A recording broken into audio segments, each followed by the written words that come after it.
Good evening, ladies and gentlemen, and welcome to postseason football here on Next Level Broadcasting, Worth Gaylord Intermediate School Field, where tonight your Snowbirds playing host to the Trojans of Central Lake High School. This is the Division I 8-man playoff, Regional 2.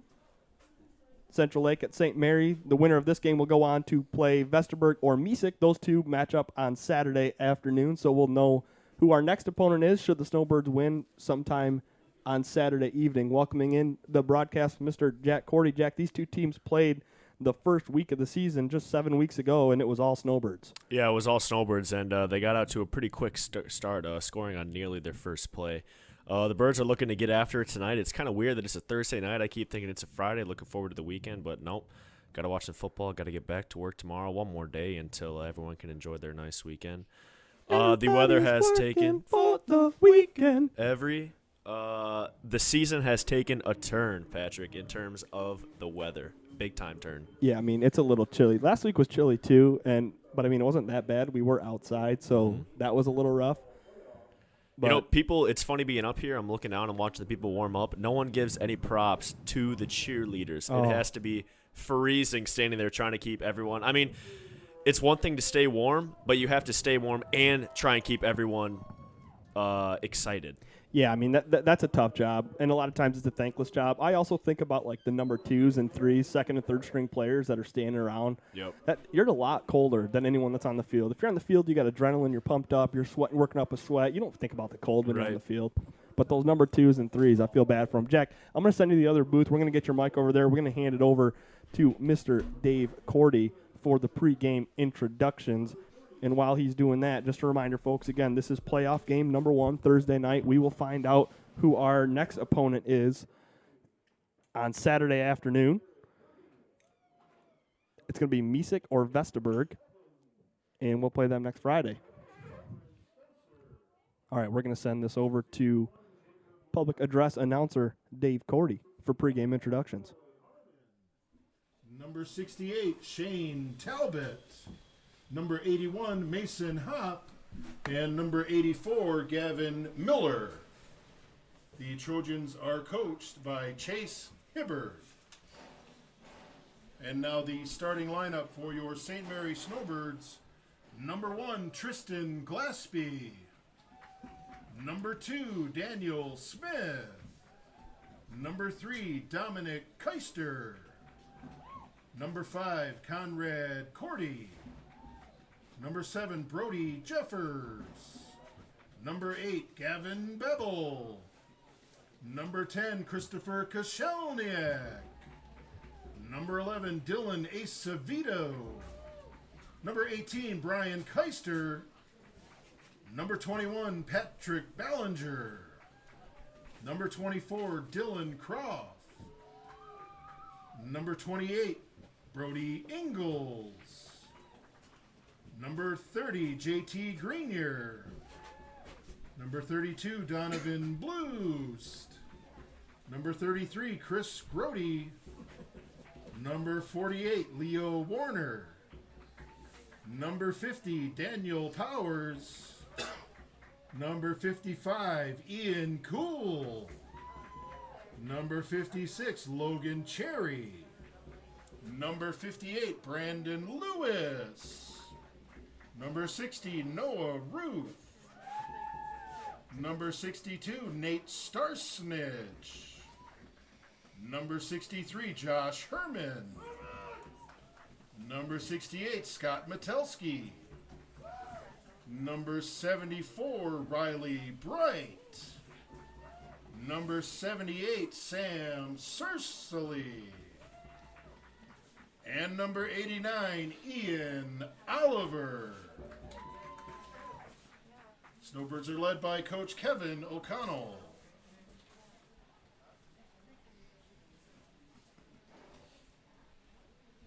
Ladies and gentlemen, please rise as Ms. Claire Gilling leads us in prayer. In the name of the Father, and of the Son, and of the Holy Spirit. Dear Lord, we thank you for the gift of athletics. May we give you glory in everything that we do, in the way we play, and the respect that we have for others. Mary, Our Lady of Mount Carmel, pray for us. In the name of the Father, and of the Son, and of the Holy Spirit, amen. Thank you, Claire. Please remain standing. The privilege of this event was made possible by those who have fought and continue to fight for the freedoms we enjoy. Let us now honor and respect their efforts and our country. Civilian gentlemen, please remove your hats. All veterans, we encourage you to render the appropriate salute.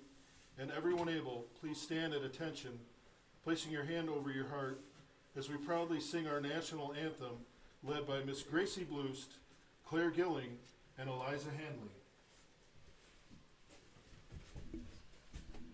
Oh, say, can you see by the dawn's early light what so proudly we hailed at the twilight's last gleaming, whose broad stripes and bright stars through the perilous fight o'er the ramparts we watched were so gallantly streaming, and the rocket's red glare, the bombs bursting in air, gave proof through the night that our flag was still there. Oh, say does that star-spangled banner yet wave o'er the land of the free and the home of the brave? Great job, guys. Thanks. Great job, ladies. You guys Miss are all in Gracie tune Bloost, together. Claire Gilling.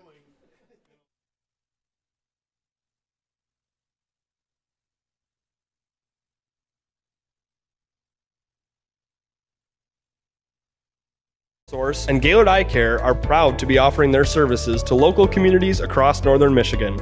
With locations in Gaylord, Boyne City, and Bel Air, they're committed to serving you and providing a trusted source of credentials and experience. If you're struggling with anything vision related, don't hesitate to schedule a consultation and experience our friendly and experienced staff for yourself. We all know that Jimmy John's is everyone's go-to option for freaky fast subs. But did you know that they're unveiling new menu options? That's right, Jimmy John's new menu has something for everyone and is a great way to feed the whole family. So, whether you're watching the big game, hard at work, or taking the family out to eat, Jimmy John's wants to make finding a gourmet sandwich easy. The crew of Next Level Broadcasting trusts their pregame meals to Jimmy John's, and you should too, at Jimmy John's in Gaylord. Ladies and gentlemen, that was the Next Level Broadcasting pregame show brought to you by J&J Construction, designed by Make It Mine Design. As always, the crew here at Next Level Broadcasting sporting the shirts from Melissa Nowicki at Make It Mine Design. Jack Cordy, the Snowbirds need a fast start here. It's one thing, if anything, that they've struggled with this season. Hey, no better time to get things on track than the postseason. Got to get it going in the playoffs. It's do or die now, Patrick. They beat these boys pretty early in the season, but anything can happen. There's a nice little squib kick right there. It's going to be picked up by Brody Jeffers. The Trojans deferred on, And and there he goes. First play of the game. Wow. See ya. I think that's a fast start. Any flags? No yellow on the field. Oh, there might be one. The referee did throw a flag. Just threw one. He's going to call a late hit on Tristan Glasby. He was gone. Tristan Glasby running right by one of the defenders there for Central Lake. Pushed him down. Looks like a unsportsmanlike conduct. Illegal block in the back. Illegal block in the back, as that's going to negate the big run there by Jeffers. Too bad, he's gone on that play right there. You just got to let him go and, not do that. I mean, it's just a mental mistake. There's no reason for that. Jack, he was gone before he even reached midfield. Everyone in the stadium knew it. There's no reason for Glasby to even touch anybody. Right, yeah, just get out of the way, let him score. But, props to Jeffers right there. Ran to the middle, just cut up field, and there was no one there. Almost went there untouched, as we're going to see a first look at the offense for the Birds right now. Jeffers by himself in the shotgun. All right, 1st and 10, Snowbirds at the 35-yard line of the Trojans. Split backs in front of Jeffers. He will hand to Conrad Cordy. He's going outside. He's got 5. He's got a first down and more. Cordy breaks free. one guy to beat back there, and did he lose the ball? He did, and Central Lake recovers a fumbled ball at the 5-yard line. All Conrad has to do is hang on, and he's in. Nightmare start. I mean, Nightmare start. Me? They come out. Jeffers, big return, negated by the block in the back. Handoff to Conrad Cordy. Got a lot of room. He's gone. He's stripped right there by Central Lake. Props to the Central Lake defense, able to get a strip. As it's going to be Central Lake ball coming the other way. Looks like, are they at the 5-yard line? Yeah, I mean. What better start could you have wanted if you're Central Lake? You get the ball back, first play of the game. You get lucky that it's not a kick return for a touchdown first play of the game. They're 2 for 2 on plays going in their favor here, 21 seconds in. So the Trojans will start at their own 5-yard line, going under center with 2 split backs and getting taken down immediately near the goal line. They're going to say his forward progress stayed around the 4. And Jack. That's just Ian Cool up the middle. No one could block Ian Cool. Cool just takes that step, puts his arms out as wide as he's like the Venus flytrap. Anything comes within there, he's snapping you up, taking you to the ground. That's what he did right there. Pass here knocked away by Chris Kashoniak, so it's going to be 3rd and 11 for the Trojans. Not even a minute gone here. Already been an exciting first 60 seconds of play. If you're just tuning in, the Snowbirds had a kick return that they took back for a touchdown, but a block in the back brought it back to the 40. Conrad Cordy had a great opening run, and he fumbled it at the 5-yard line. So the Trojans have a big 3rd and 11 here, Jack, and they just got to get a few yards to get away from their end zone because you don't want to punt from the back line of your own end zone. So Eckert will go under center, the senior QB for the Trojans. He's got it, and he's going to hand off up the middle. No room there. Big Ian Cool and a host of other birds in the mix. Pat Ballinger in there for the Snowbirds as well. So it's going to be 4th and long. And you got to try to kick it here for the Trojans. Unfortunately, their offensive line hasn't been able to block anybody, Jack. Yeah, with no gain, looks like they lost about a yard on their opening possession. But that's what the Birds are going to do. The Birds are dominant when playing the Central Lake team. We got Dominic Kester going back for the Birds. The Birds just need to start playing smart. You know, you can afford to make mistakes in a game like this, but when you get deeper in the playoffs, that's you're a playing safety. a good team. The snap goes over the head of Garrison Barrett, the freshman, so they'll get 2 points. So anyone who had that prop bet of the first points being scored a safety for the Snowbirds, that paid out tonight. That's pretty impressive. I've had a tough angle, Patrick. I didn't realize I was talking right in the middle of the safety. I can't. Hey, no, it's all right. We got that corner. Jack, the beauty, we're used to doing things on the radio. The beauty of having video is that the people can see it, even if we're just talking our heads off. Yeah. Video. I think video just adds a nice little aspect to it too. I think the people at home appreciate it much more. Especially, I struggle with listening to anything or reading anything. I can barely read as it is. But when it comes to watching something, I mean, picture books, I'm there all day. I'm just going to leave that one alone. So Garrison Barrett, this time he'll be punting from his own 20-yard line, and luckily for him, there will be no snap and no rush, so he doesn't have to worry about that. The unfortunate thing is that he's got to kick to either Dom Keister, Brody Jeffers, or Chris Kashoniak. Well, I wonder if they just go with an onside kick. It's pretty risky to kick it deep when the opening one goes back to the house. Well, that's because of the block in the back, though, Jack. He would have never been sprung free. Of course, I'm kidding. Snowbirds will take over. Falling on that one was 28. That's Brody Ingalls, the freshman. Or, excuse me, the junior. The junior. That's a nice job there by Brody Ingalls, brother of Colton Ingalls, who graduated Big last man. year. Big man, as he's well known around these St. Mary parts. But able to fall on the ball right there. Now, St. Mary's just come out, play your game. No more turnovers. As now it looks like it's going to be a direct snap to Kashoniak. Smart move there by Coach O'Connell. We saw this formation, but actually they're going to run out of it, Jack. Conrad Cordy will get another chance, and again, he springs free. A big gain for Conrad Cordy and the Snowbirds, and this time both arms come around the ball as he feels the contact, and he hangs on. A Snowbird first down, and they're inside the 20. That's a nice play right there. Just we saw it run last week. Direct snap to Kashoniak, hand off to Cordy, going up the left, cutting up the middle. That's a nice tackle by Garrison Barrett, the freshman, who it looks like he's the best athlete for Central Lake, Patrick. This hand up goes up the right side, and Brody Jeffers stumbles and bumbles his way inside the 5-yard line, close to the first down marker. 2 minutes gone early here, first quarter. 2-0 lead for the Snowbirds. Safety coming on a botched punt snap for the Trojans. And the Snowbirds will have 2nd and a yard inside the 5 of Central Lake. Again, Chris Kashoniak in the gun. Cordy and Jeffers split out to his left. Koshoniak's just going to keep it, and he's just got to run to the pylon. He stutters, and he gets in with a little bit of contact at the goal line, and it's 8-0 Snowbirds, Jack. I mean, he had a clear path to the pylon, but he just has to drop that shoulder. That's the attitude. If you're a football person, those are the plays you live for. Juke on the edge. I mean, that's one thing Koshoniak do is he has the ability to lower his shoulder, but on a run like that to the outside, he's able to just freeze the defender for a second, run to the outside, and just puts the truck stick at the very end. Hand off to Cordy around the left side. No one's going to catch him. He cuts back. Didn't need to, but it didn't matter. So they tack on 2 more, and the Snowbirds have an early 10-0 lead after the safety and the touchdown. Want to get to some of our sponsors for tonight's contest. Jimmy John's. Need to cure your hunger in a freaky fast way? Head on over to Jimmy John's in Gaylord for mouth-watering gourmet sandwiches without the wait time or hassle at Jimmy John's in Gaylord. And everyone has a vision for their perfect dream home, but the process of building it can be so tiresome. If that's you, you need to have J&J Construction make your home dreams a reality. Berkshire Hathaway Real Estate. Do you need help buying or selling a home, but you're not sure who to turn to? Your local Berkshire Hathaway affiliates Nancy Jacob and Leslie Burrows are here to help. Don't wait. Call them today at 989-614-3327. Jack Cordy, okay, a little bit of a rocky start for the Snowbirds on those first 2 plays, the opening kickoff and then the fumble by Cordy. Since then, 10 points. That's a little bit better. Yeah, they're able to bounce back, and it looks like they have the hands team on for the Birds. Tristan Glassby to kick. He's got Bebel, Keister, Bloost, Smith out there with them.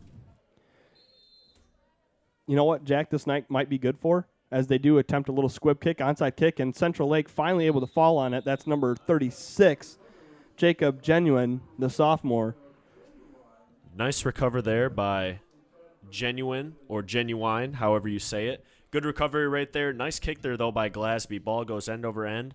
Little trouble to handle a ball when it's coming in like that, but a nice job there by Genuine, able to scoop it up for the Trojans. So the Trojans, who have -1 yard so far in this contest, will take over from their own 39-yard line. At least this time, Jack, they have some room to operate. They're not backed up against their own end zone, but they need to get something going. I don't think they're going to be able to run in between the tackles against this Snowbird front with Grody, Ballinger, and Cool. They're going to have to find a way to get it outside. Yep, and it looks like Grody has moved to the defensive end position as opposed to the linebacker Pat Ballinger spot. was on the quarterback, nearly took the handoff from Braden Steenwick, but he did get it off and able to pick up just a few yards for the Trojans was 20, Logan Eckert. And that just shows how nice of a guy Patrick Ballinger is. He wraps up the quarterback, and he checks to make sure he has the ball before he tackles him. It's not often you see a play like that. If it was the NFL, he would have got roughing the quarterback. Yeah. It's a direct snap keeper and a nice little cut to the outside, but a great tackle. Chris Grody. Jack, for a second I was going to say that Grody lost contain, but he hopped off that block and was able to bring down Braden Steenwick. Yeah, and that's just textbook contain right there. You set the edge, but your off arm is still able to make that tackle. Nice job there by Grody, as it looks like O'Connell likes him better at the defensive end position as opposed to the linebacker. I mean, you look at that defense, Patrick. That's a very good defense out there. You got Keister at the safety with Cordy. Then for linebackers, you got Jeffers, Acevedo, Koshoniak. Right. And it looks like they're going to go wide right now for the Trojans. All right, they're going to spread it out. Steenwick has a play call from coach. It's 3rd and 6, just on their side of midfield. Steenwick's going to haul it up, and wide open downfield is Barrett, and he is gone. Check that. That's Jamal Sabalski, and totally blown coverage on the far side by Brody Jeffers. Did he slip, Jack? I have no idea. I missed it, Patrick, but you got to know what is going through their head. I'm praying that he slipped, and that's why he made that mistake right there. It's 3rd and long. You got to understand that they're going to go deep. I don't know. It looked like Cordy got deep on this side, though, so both receivers able to take advantage of the Snowbirds' lack of defense right there, as they're going to have a chance to go for 2. I mean, Central Lake, this is a ball game right now, Patrick. I mean, the St. Mary's has just shot himself in the foot on offense and defense right now. A stop right here would be huge. Brody Jeffers got beat by 10, 12 yards. I got to go back and watch that. I'm thinking he must have tripped as they try to throw it, and it's going to be intercepted. In high school, you can't take that one back, so as soon as you pick it, it's a dead ball. So to remain 10-6. But, Jack, you don't – I mean – you just don't see that out of Jeffers, no, especially. You don't. Yeah, really, both these the defensive backs for the Birds, and including Dom Keister at the safety position. So, you know, the Snowbirds took a risk there. You send 6, and so it's one-on-one on the outside for Cordy against his receiver and Jeffers there against Sabalski. But I think that's a matchup that the Snowbirds should be able to handle. Yeah, and you can see right there as O'Connell goes out there to talk to Jeffers. Jeffers was giving the indication that he did slip. Okay. So that is going to happen. And on plays like that, he slipped. I mean, can you even get mad at him for slipping? I mean, it happens. It's a cold, slippery field. This field is never in great condition, so it happens. And that's a risk you take, if you're Coach O'Connell. If you're going to send your safety, Dom Keister, up to blitz and you have no help back there, if your corner slips and the receiver gets behind him, all they got to do is make a decent throw, and that's what happened there. So touchdown Trojans, and they're going to keep this one a ball game for a little bit longer. 8:28 to go, first quarter. Snowbirds' lead is 4, and this one bounces off a Snowbird and still on the ground, but finally jumping on it for the Snowbirds again was 28, Brody Ingles. He found it, but that would have been – that was close. That'd be a big – I mean, you almost not hit the panic button, but start to get worried as a Snowbirds fan if Central Lake was to get that ball back. It's not going to be St. Mary ball looking to just drive down the field like they did in their last possession. Just hang on to the ball. No turnovers. Just if you get on your blocks, if you run hard, no turnovers, you'll be in good shape. All right, Snowbirds take over 1st and 10 at their own 40-yard line. The handoff is to Chris Koshoniak, and he has the outside. He's going to stutter and cut back all the way down inside the 35-yard line, and it'll be a Snowbird first down. Nice hustle there by Chris Koshoniak. Nice run there by Koshoniak. Good blocking there by the St. Mary offensive line and the receivers. I mean, that's really all you can say. Just a nice run to Koshoniak up the right side. Handoff here to Conrad Cordy again up the middle. Man, if you know what? If I'm Garrison Barrett, the freshman DB, I do not want to tackle any one of these Snowbird ball carriers. Well, I mean, Conrad Cordy is a foot taller than him. Right. And has got him by about 50 pounds. Your only hope is to dive at their legs and take them out. I mean, I remember when I played football, I'd go against guys a lot bigger than me. That's your only hope is to go after their legs. Maybe we'll see Conrad try to hurdle him next time. Here's the handoff on a little counter play. Chris Koshoniak has it and just runs over Nick Dawson. He's a senior, and he took a lick there. Yeah, he's just going right at Nick Dawson, but props to Nick Dawson. Rather than getting trucked, he's able to bring him down with him, but that's just a lot of yards to be getting on first down. St. Mary's, on their first downs, have been getting quite a few yards. That's 6 yards right there. It's going to bring up 2nd and 4. Hey, this is going to be a fun game for that text-in hotline, 231-350-8988. We will read your text off of Luke Datama's flip phone here, so if you have something to say, Snowbird faithful, let us know. Chris Koshoniak in the gun.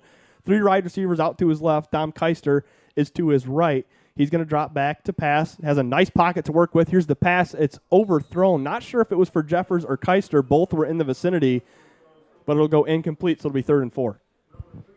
Yeah, just a pass a little over the head.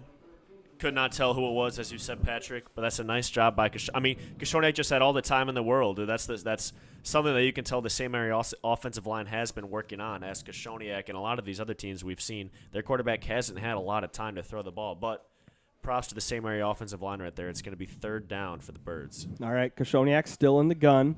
They bring Conrad Cordy up front to his right. He'll be lead blocking for Koshoniak. Nice block there up ahead. I believe that's number 50. Is that Daniel Powers? It is. Nice job pulling guard. Daniel Powers frees up Chris Koshoniak for a first down. And it'll be 1st and goal. The Snowbirds are just inside the Trojan 10 with a 4-point lead. 6:50 to go here in the first quarter. And you see Johnny running out there with the new ball. That a boy, Johnny. Awesome to have him on the St. Mary's sideline. It's just a simple, get the ball to Koshoniak. Nice blocking out the outside there by Cordy and, as you said, Daniel Powers. Chris Koshoniak sends Cordy in motion. He'll hand to number 5, Cordy. He's going to look to cut back up the middle. He gets inside the 5, so a 5-yard gain for St. Mary's. It'll be 2nd and goal from about the 3.5-yard line. And you see a little change in the offensive play calling. It was Boris, but now I see it's Coach O'Connell giving the signals to the offense. 2nd and goal. 6 minutes left to go in the first quarter. I'm snapping back and forth, Patrick. Koshoniak in the gun. This is a keeper. He'll go right up the middle, and he is free. Touchdown, Chris Koshoniak. His 2nd of the night, and the Snowbirds' lead is back to 10. That's just easy offense right there. Snap the ball to your best runner and tell him to get behind your big boy, Sam Cercely. Excellent blocking up front. Koshoniak able to lower the shoulder right up the middle. That's going to give the Birds a nice 16-6 lead as we're getting waves from fans in the crowd. Koshoniak picking up right where he left off last week as he just goes in Just absolutely no one over there. untouched. Just no one over there, Patrick. Excellent contained blocking on the outside. Last week, Koshoniak had a 5-touchdown performance against Hillman, carrying his Snowbirds to a big second-half comeback and a victory. He's got 2 more here tonight. Hey, are you in need of trusted information and quality eye care? Yes. Well, look no further than your local Vision Source providers. Now with 3 locations in Gaylord, Boyne City, and Bel Air. A new sponsor tonight. A new sponsor. You ready, Luke? Let's hear it. Wagger Buick GMC. Oh, baby. Hey, parents, are you worried about your young drivers on the road this fall and winter? Well, if you're looking to find the safest first vehicle for your young driver, then head on into Wagger Buick GMC to shop their lineup of 5-star crash test rated vehicles. Next Level Sandbag, looking for a way to protect your waterfront investment at high water levels and large waves? Yes. Look to Next Level Sandbag for help, Jack. They specialize in offering a temporary solution to a temporary problem at a fraction of the cost of other options. Check them out on Facebook and give them a call. Next Level Sandbag is sponsoring the Text-In hotline tonight. Again, that number, 231-350-8988. It's up in the top right corner of Really your good onside screen. kick. Oh, nice recovery once again by Genuine. Man, I gotta know if it's genuine or genuine, Patrick. Should have asked the question. Public before the address game. is saying genuine. Genuine? Okay, genuine it is. Nice recovery by Genuine. I mean, he's keeping his position right there. The young sophomore. I mean, I'd keep him at that next spot for the 2 years after this one. I mean, he's just doing a great job of recovering the ball so far for the Trojans. Trojans coming off a touchdown drive, the pass from Braden Steenwick to Jamal Sabalski, and I'm sure corners just have to be careful here. Got to play it safe. Conrad Cordy out of the game right now. Tristan Glasby has checked in at the corner. Steenwick is back. He's going to pass. A quick pass over as they try to set up a screen, and nothing doing there. Brody Jeffers wrapped him up. Dom Keister, Dylan Acevedo. Chris Grody even got over there from his defensive end position. They lose a yard on the completed pass. Good job by Jeffers. It can always be tough. Once that receiver gets the ball, it's hard to react to their first move, but a nice job by Jeffers able to make the tackle. It's going to be a keeper. Steenwick will roll out and throw. He completes the pass, and he's going to be taken down right away by Chris Koshoniak. But again, that was Jamal Sabalski, the touchdown recipient on the last drive. And so they make this third down and manageable to be 3rd and 3 right at midfield. And just as you said, Patrick, Central Lake is not going to be able to just run all over St. Mary's. They're not going to be able to run it between the tackles. They have to outsmart St. Mary's. And right now they're right in this game, 18-6. I mean, you're only down by 2 possessions right there. A lot closer than the last time they played. Big third down right here. Get the play from the sideline, bring it into the huddle. The junior quarterback, Steenwick, is in the gun.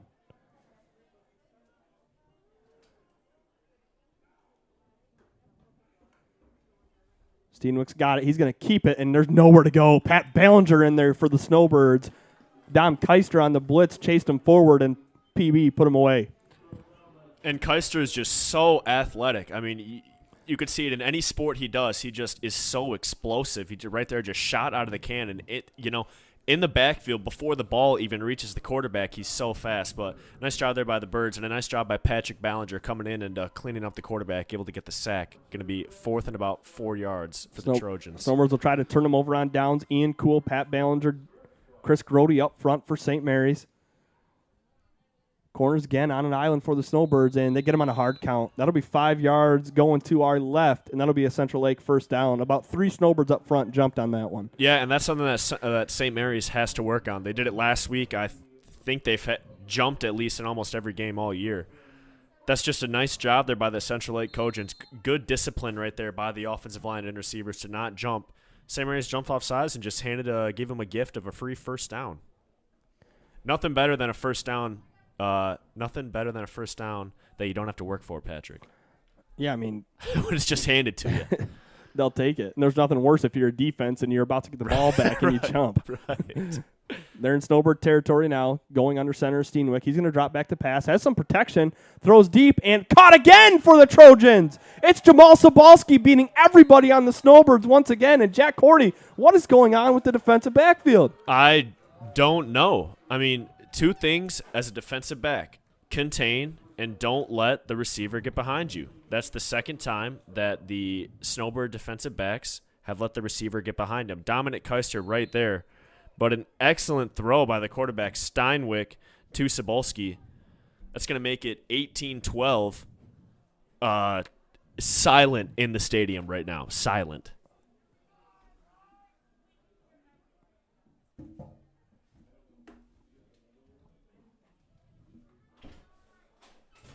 In the shotgun Wow. and not able to make it.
All right, some technical difficulties there, but we are back in regroup. Snowbirds get Sorry on the about that, onside kick. folks. Dom Keister got on it. So it'll be 1st and 10 Snowbirds trying to answer that Central Lake score.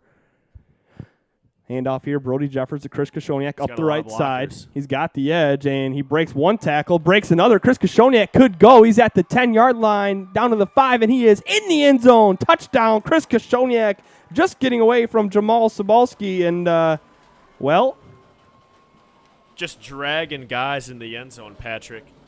Nice run there by Koshoniak. You know, you see him coming around to the edge. You see the two guards pulling with him. Good blocking up front. Nice stiff arm on the edge for Koshoniak and able to drag Nabolski in the end zone for 6. That's a good way to respond to the touchdown just given up by the Snowbird defense. all right, Brody Jeffers in the gun for the 2-point conversion. He's going to pass, has a wide open Dom Keister, and it is 26-12. So that was quick. But the Snowbirds need to step up on defense and stop letting Sabalski get behind them in the defensive backfield. That's the one thing they're doing wrong. I mean, the Central Lake or the Snowbirds front 3 defensive line is doing a great job of handling the offense right now. Just don't get deep. Every time they've ran the ball, they've had an answer to stop. You just cannot get beat deep. The one way that St. Mary's can lose this game if they give up big plays, and so far they've given up 2 big plays to Nabolski. They just got to play more sound fundamentally. 3:13 to go, first quarter.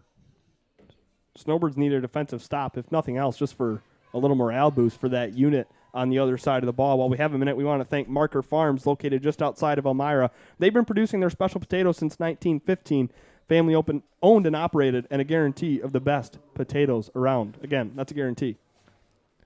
And it looks like they're going to, is that Keister going to be kicking off? All right, key for him here, Jack, keep it in between the white lines. Key. We want to see it, Keister. Come on. And good he kick. does.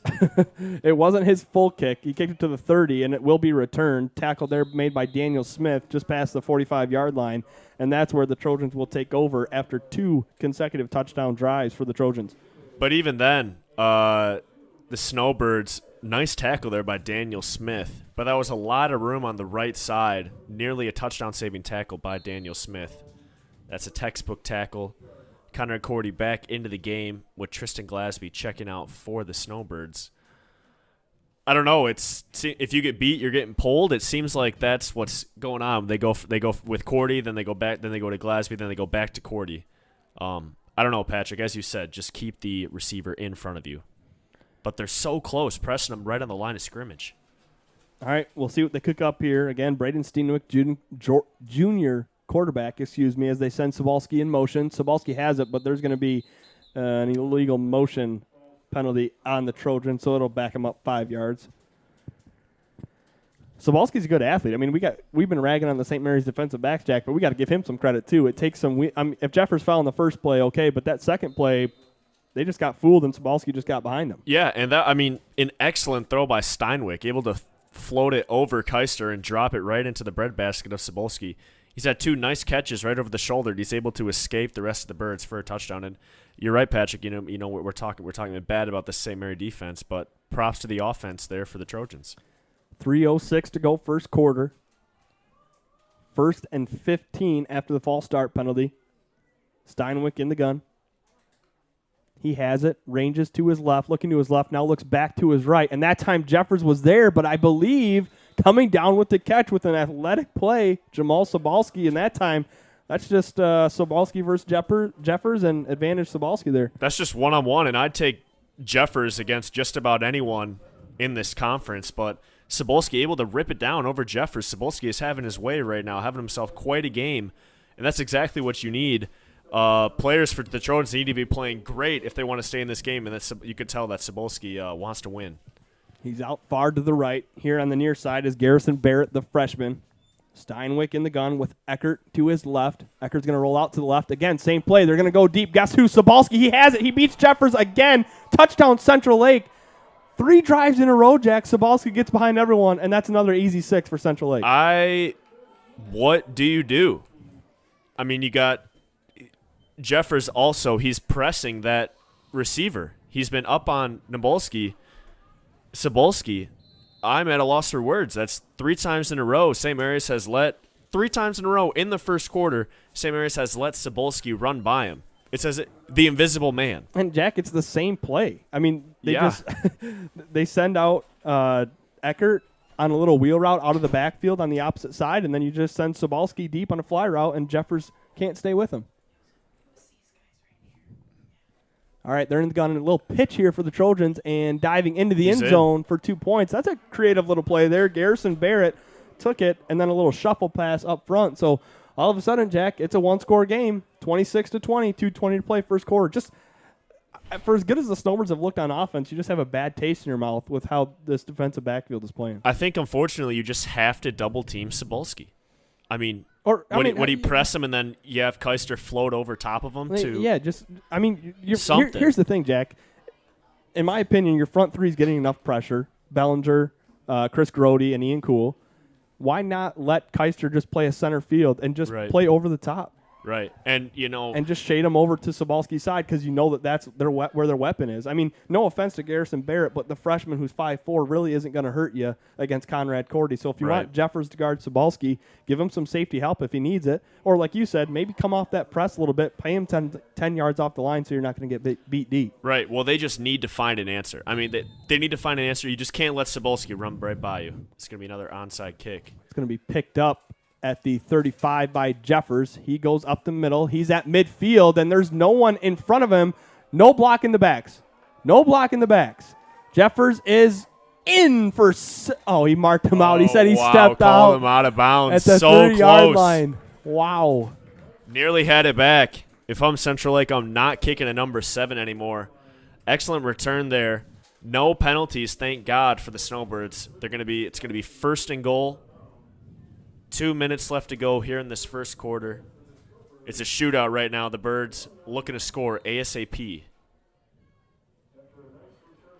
I mean, the offense, the special teams really haven't been the problem. It's been that defense. I fully expect the Snowbirds to get in, either, if not on this play, probably the next one. Really, no matter what they do inside the 5-yard line, the Trojans have no answers. They're going to give Brody Jeffers the snap. He's got Kashoniak as an up back on the left. Corey to his right. He's going to hand to Kashoniak right up the middle. Chris goes, takes 1 step in the end zone for 6. So that'll be Chris Kashoniak's 4th touchdown of the first quarter. Wow. I think he's going after his dad's record this game. He probably had a little talk in the car on the way here about all the touchdowns and all the yards ran as his dad is running the chain gang over there. Watch him proud.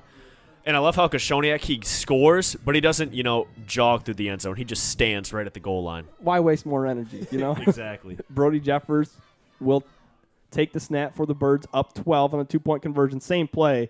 Chris Kashoniak is in for 2, and the score is 34-20. So, again, offense not the problem, Jack. I mean, 4 touchdowns, Chris Kashoniak, no problem there. But this defensive series, the Snowbirds need to show something. Here's the thing.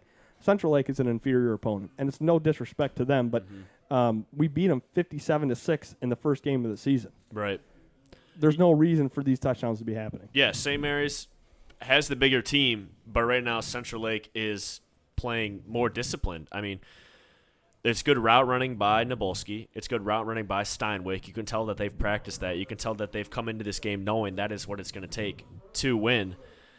And the Birds, they just have to start playing better defensively. I mean, their defense is usually what's kept them in in the games that have been close all year, and right now it's got to show up. Those defensive backs has got to start showing up. It's just basic fundamentals. Do not let – you can miss tackles all day long, but if you're the deepest guy and you let a guy get behind you, there's a problem.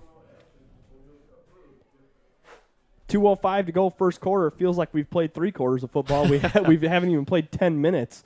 There's been so much scoring.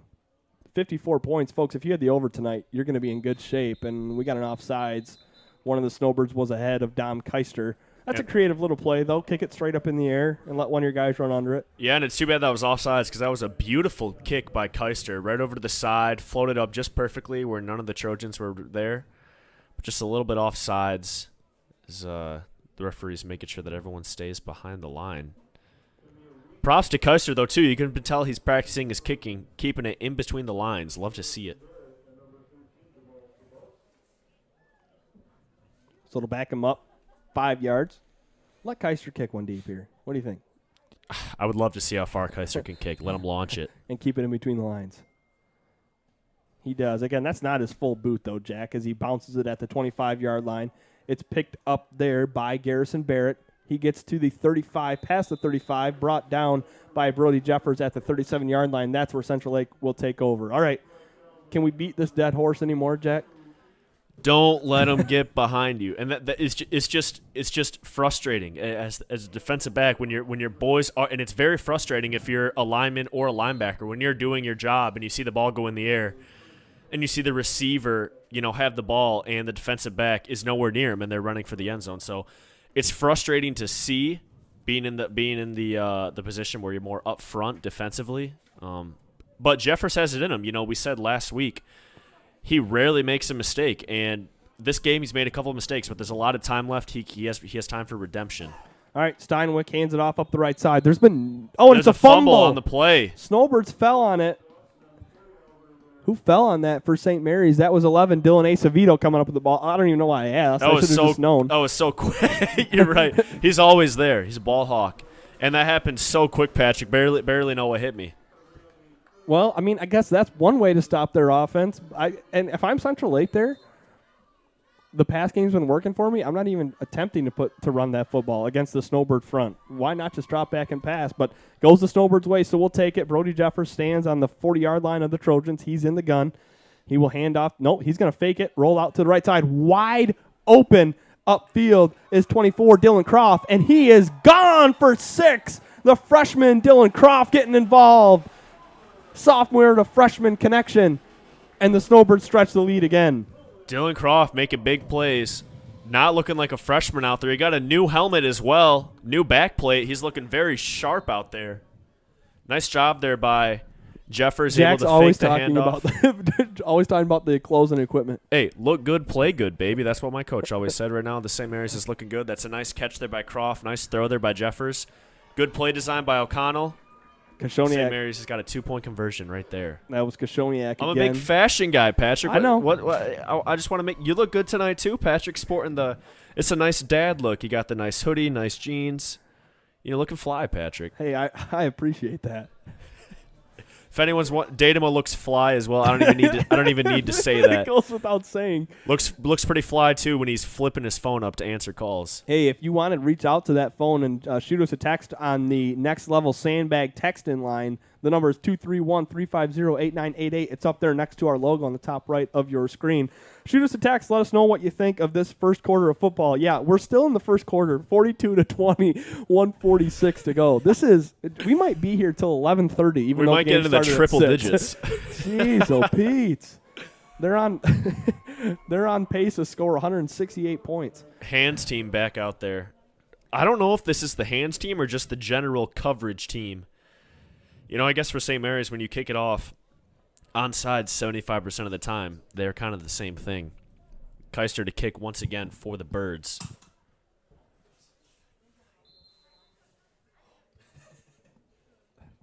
Dom Keister, this it time, deep. that's his full boot. Gets to the 20-yard line.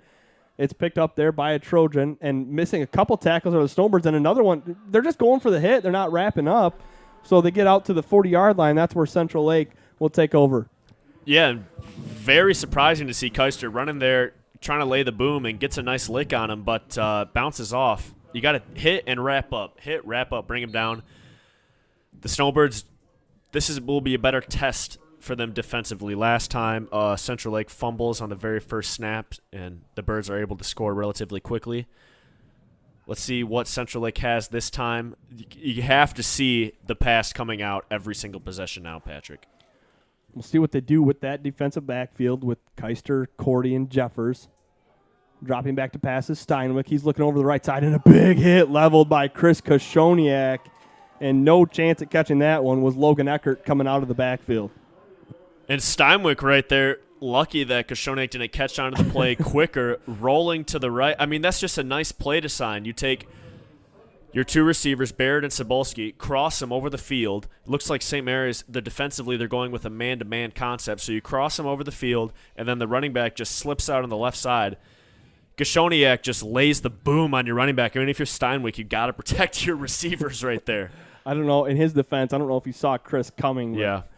The ball did hang up in the air for a little bit too long. And, I mean, if you have the mindset that Koshoniak has, I don't know. You're a shark and you got a swimmer in the water. Yeah, you're pretty excited for that opportunity. Steinwick will drop back. Koshoniak now has an eye on the quarterback.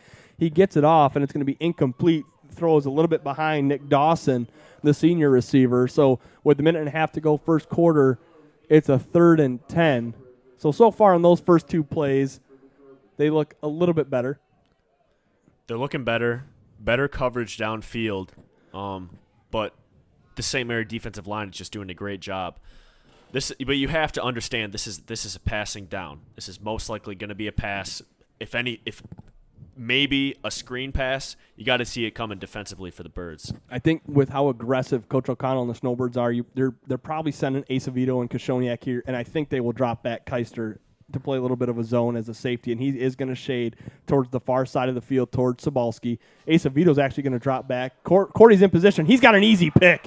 Conrad Cordy, no chance. Garrison Barrett. I mean, like we said it earlier. Oh, Jack. Another late hit.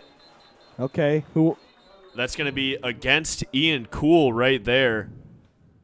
Late hit on number 65, Troy Harmon. Luckily, that came after the interception by Cordy. Good defensive pressure by Koshoniak and Ballinger forces Steinwick to make the quick throw right to Cordy. It's almost as if he was throwing it to Cordy. That's going to be unsportsmanlike conduct and 15 yards against the Birds. Like you said, though, that interception will stand. So it'll be Snowbird football, but just back now at the 20. But if you're the Birds, now you have to be careful. You have a late hit, unsportsmanlike conduct. Before that, you have a late block in the back call. And these referees are going to be looking for that stuff from the Birds from here on out. Well, I mean, it's stuff that you can get away with against Central Lake, but you're not going to be able to get away with it against a team like Sutton's Bay if we get there later on in the playoffs. So it's stuff that you have to clean up in this stage of the playoffs. As Chris Koshoniak will keep it. He's got a lot of room to the right side, and he just trucks the defensive back. Again, Garrison Barrett will get Koshoniak down after he takes the hit from him, and that's a 17-yard pickup and a Snowbird first down. You know, and good job to Barrett. He's a freshman. He's one of the smallest guys out there. I can't imagine being an 8th grader, playing tackle football in 8th grade, going to play as a freshman, getting moved up to varsity, and then having to tackle someone like Conrad Cordy and Chris Koshoniak. Barrett able to tackle Cordy after he makes an interception, and a nice tackle there on Chris Koshoniak as it's Koshoniak in the lone shotgun, Cordy and Keister wide to his left and right. First and 10, 41-yard line. Chris has it. He's looking to his left, now to his right. He's going deep to Conrad and just a bit overthrown. There was a lot of pressure in there for Central Lake. We do have a flag around the line of scrimmage. Holding against the Birds. Yeah, that time they just went a straight drop back there for Chris, and the offensive line couldn't hold, so that'll back him up 10 yards. We'll do first down all over again. This time they'll have 20 to go. 53 seconds to go in the first quarter. Yes, folks, we still have not completed the first quarter, even though we've got 62 points scored. And St. Mary's is just making too many mistakes right now for playoff football. Jeffers back at the quarterback position for St. Mary's. It's a low snap, but he has it, gives it to Cordy, who cuts back. He's back to the original line of scrimmage and still going as he drags a man. Nice tackle there, Garrison Barrett. I like how this kid plays, Jack Barrett. Like you said, I mean, he gets right in there as we have a player down for Central Lake. Hope everything is okay. Barrett just sticks his nose in there. And, that's a Cordy stiff arm. Cordy at 6'4", 200, putting his long arms out there. Barrett able to get through the stiff arm and make the tackle. So he's going to be quite a player already as only a freshman for the Trojans. Don't know who is down right now. With this injured player down, we're going to step aside for a commercial break. When we come back, actually, he's getting up. That's going to be 84, Gavin Miller, the sophomore, limping off the field. Hope everything's okay. Brian Oliver out there making sure that he's all right. It's got to feel pretty nice knowing you have a nice doctor on your sideline to take care of your boys if anything happens to them. That's right, especially in this game. Nice ease of mind. Especially when it gets cold, your body doesn't seem to fully heal after, you get your finger jammed, and it feels way worse when it's cold than when it's warm out there. I don't get those kinds of injuries in the press box, though. No, yeah, it's nice being safe up here. Half a minute to play, first quarter. Kashoniak has it, 2nd and 4. He finds a little bit of gap, and now he turns on the Jets, going around the left side. Kashoniak's at the 30. He's looking for contact, Jack. He was just waiting to get hit. He gets inside the 20-yard line, and a big Kashoniak gain. We don't have official stats right now, but Kashoniak's well over 100 yards to go with his 4 touchdowns in the first quarter. Want to say a little insider information. We were talking about, it looked like Kashoniak was running a little faster last game. You remember us talking about that? Yeah, did he have longer spikes on or something? Well, I was told that right before the game, him and Conrad Cordy they each had their own glass of beet juice. Interesting. Beet juice apparently makes them run faster. Okay. That's just new to what me. I've heard. Insider information from the team cook. That would be my mother. Jeffers, nice block for Chris Kashoniak in the outside. Just, wow. You do not – if that's a hold on Chris Kashoniak. I would be very surprised if that's against Kashoniak. I mean, he had a great block off the left side. He's basically in a tight end position. Off tackle there on the left side of the line. He sprung Jeffers for a nice gain, but there is a flag on the play.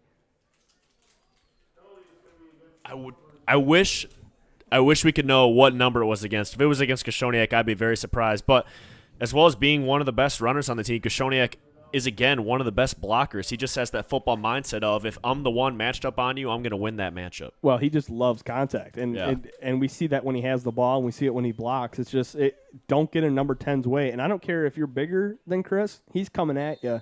And that time it looked like a nice block. And the Snowbirds are just going to let this first quarter run out. Finally, Jack Cordy, the first quarter will come to a close. The Snowbird lead 42-20 after a little bit of a back-and-forth first quarter. But, Jack, we got to be pretty pleased with that. We still got a 22-point lead. So let's not get too upset after that first quarter. We're going to take a break. When we come back, second quarter action here on Next Level Broadcasting. Know that Jimmy John's is everyone's go-to option for freaky fast subs. But did you know that they're unveiling new menu options? That's right. Jimmy John's new menu has something for everyone and is a great way to feed the whole family. So, whether you're watching the big game, hard at work, or taking the family out to eat, Jimmy John's wants to make finding a gourmet sandwich easy. The crew of Next Level Broadcasting trusts their pregame meals to Jimmy John's, and you should too, at Jimmy John's in Gaylord. Interested in building a new home or renovating an existing one? With over 100 years of combined experience, J&J Construction is one of the most reliable and respected general contractors in our service area. J&J is a trusted construction partner valued by architects, subcontractors, financiers, and most of all, their clients.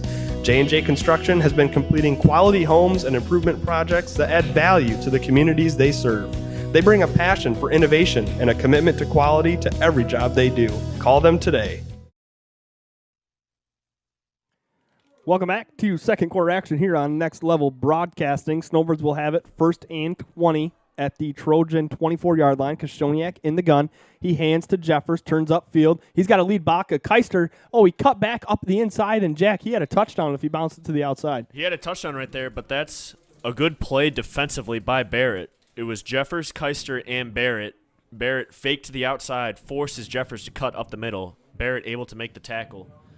That's just a nice play by Barrett. He's playing excellent right now for the Trojans. Him, Steinwick, and Nabolski, the standout players. I've been picking on Brody too much tonight. I mean, it was still an 18-yard carry. Not bad for the for the sophomore. Koshoniak has it. He's alone in the backfield. Now Jeffers will run in front of him in motion. Koshoniak's going to keep it. Tries to bounce out to the left side. Koshoniak for his 5th touchdown. He is in for 6. Chris Koshoniak, touchdown number 5 on the second play of the second quarter, and the Snowbirds lead 48-20. Now, I don't know what the touchdown record is for 8-man football in Michigan, but if I'm Coach O'Connell, I might be thinking about that right now. More importantly, get the win above all, but that can definitely involve 20 Koshoniak touchdowns.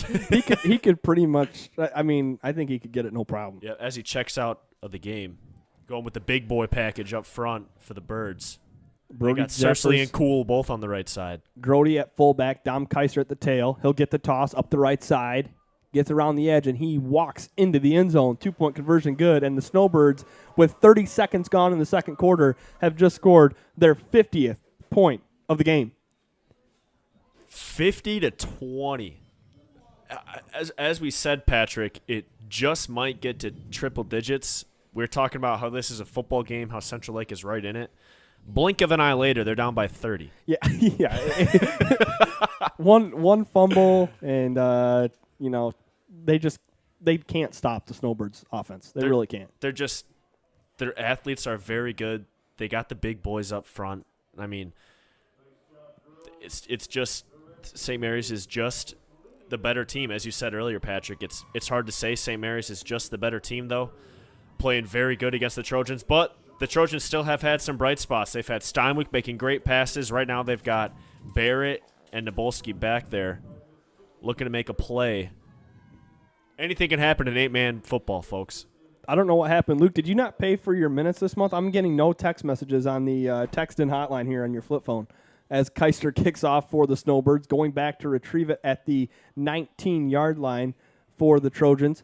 He's going to look to bounce it outside, and he will he breaks another tackle. Now he's busting out to the left side. Can Keister catch him? It's Sabalski and Keister. Will Keister get him? He won't. Sabalski breaks him. He's at the 5 and a touchdown. Are you kidding me, Jamal Sabalski? His 4th touchdown as he lays down on the other side of the end zone. Wow. I think every single St. Mary Snowbird had him wrapped up at one point. Nabolski knows this could be the last game of the season. The junior does not want to go home. Able to shake the tacklers off. I called him down almost 3 times here on the 30-yard line on the near side, and then all of a sudden, he's gone. He kept breaking in and breaking in. I'm like, he'll get him. He's running to the outside. Oh, Keister will catch him. But no, puts a nice move on Keister, able to score. That's one thing about 8-man football, Jack, is that if you get too many hats right on the ball and one guy blows contain, the field is wide open. Yeah. It's a thinner field, but still, I mean, there's a lot of room. If those 8 hats get on the ball and you bust outside, he's gone for 6. So their 2-point conversion try, they will look to pass, really nowhere to go, and it will be picked off by Dom Keister. Steinwick had no choice there. There was no white jerseys on the left side. Yeah, that's just good coverage there. You see Jeffers chasing the receiver, Keister with the interception. But, man, what is this St. Mary team doing right now? They're just breaking apart fundamentally in basic football concepts. Here's the thing. Jamal Sabalski is a heck of an athlete. Yeah, he's very fast.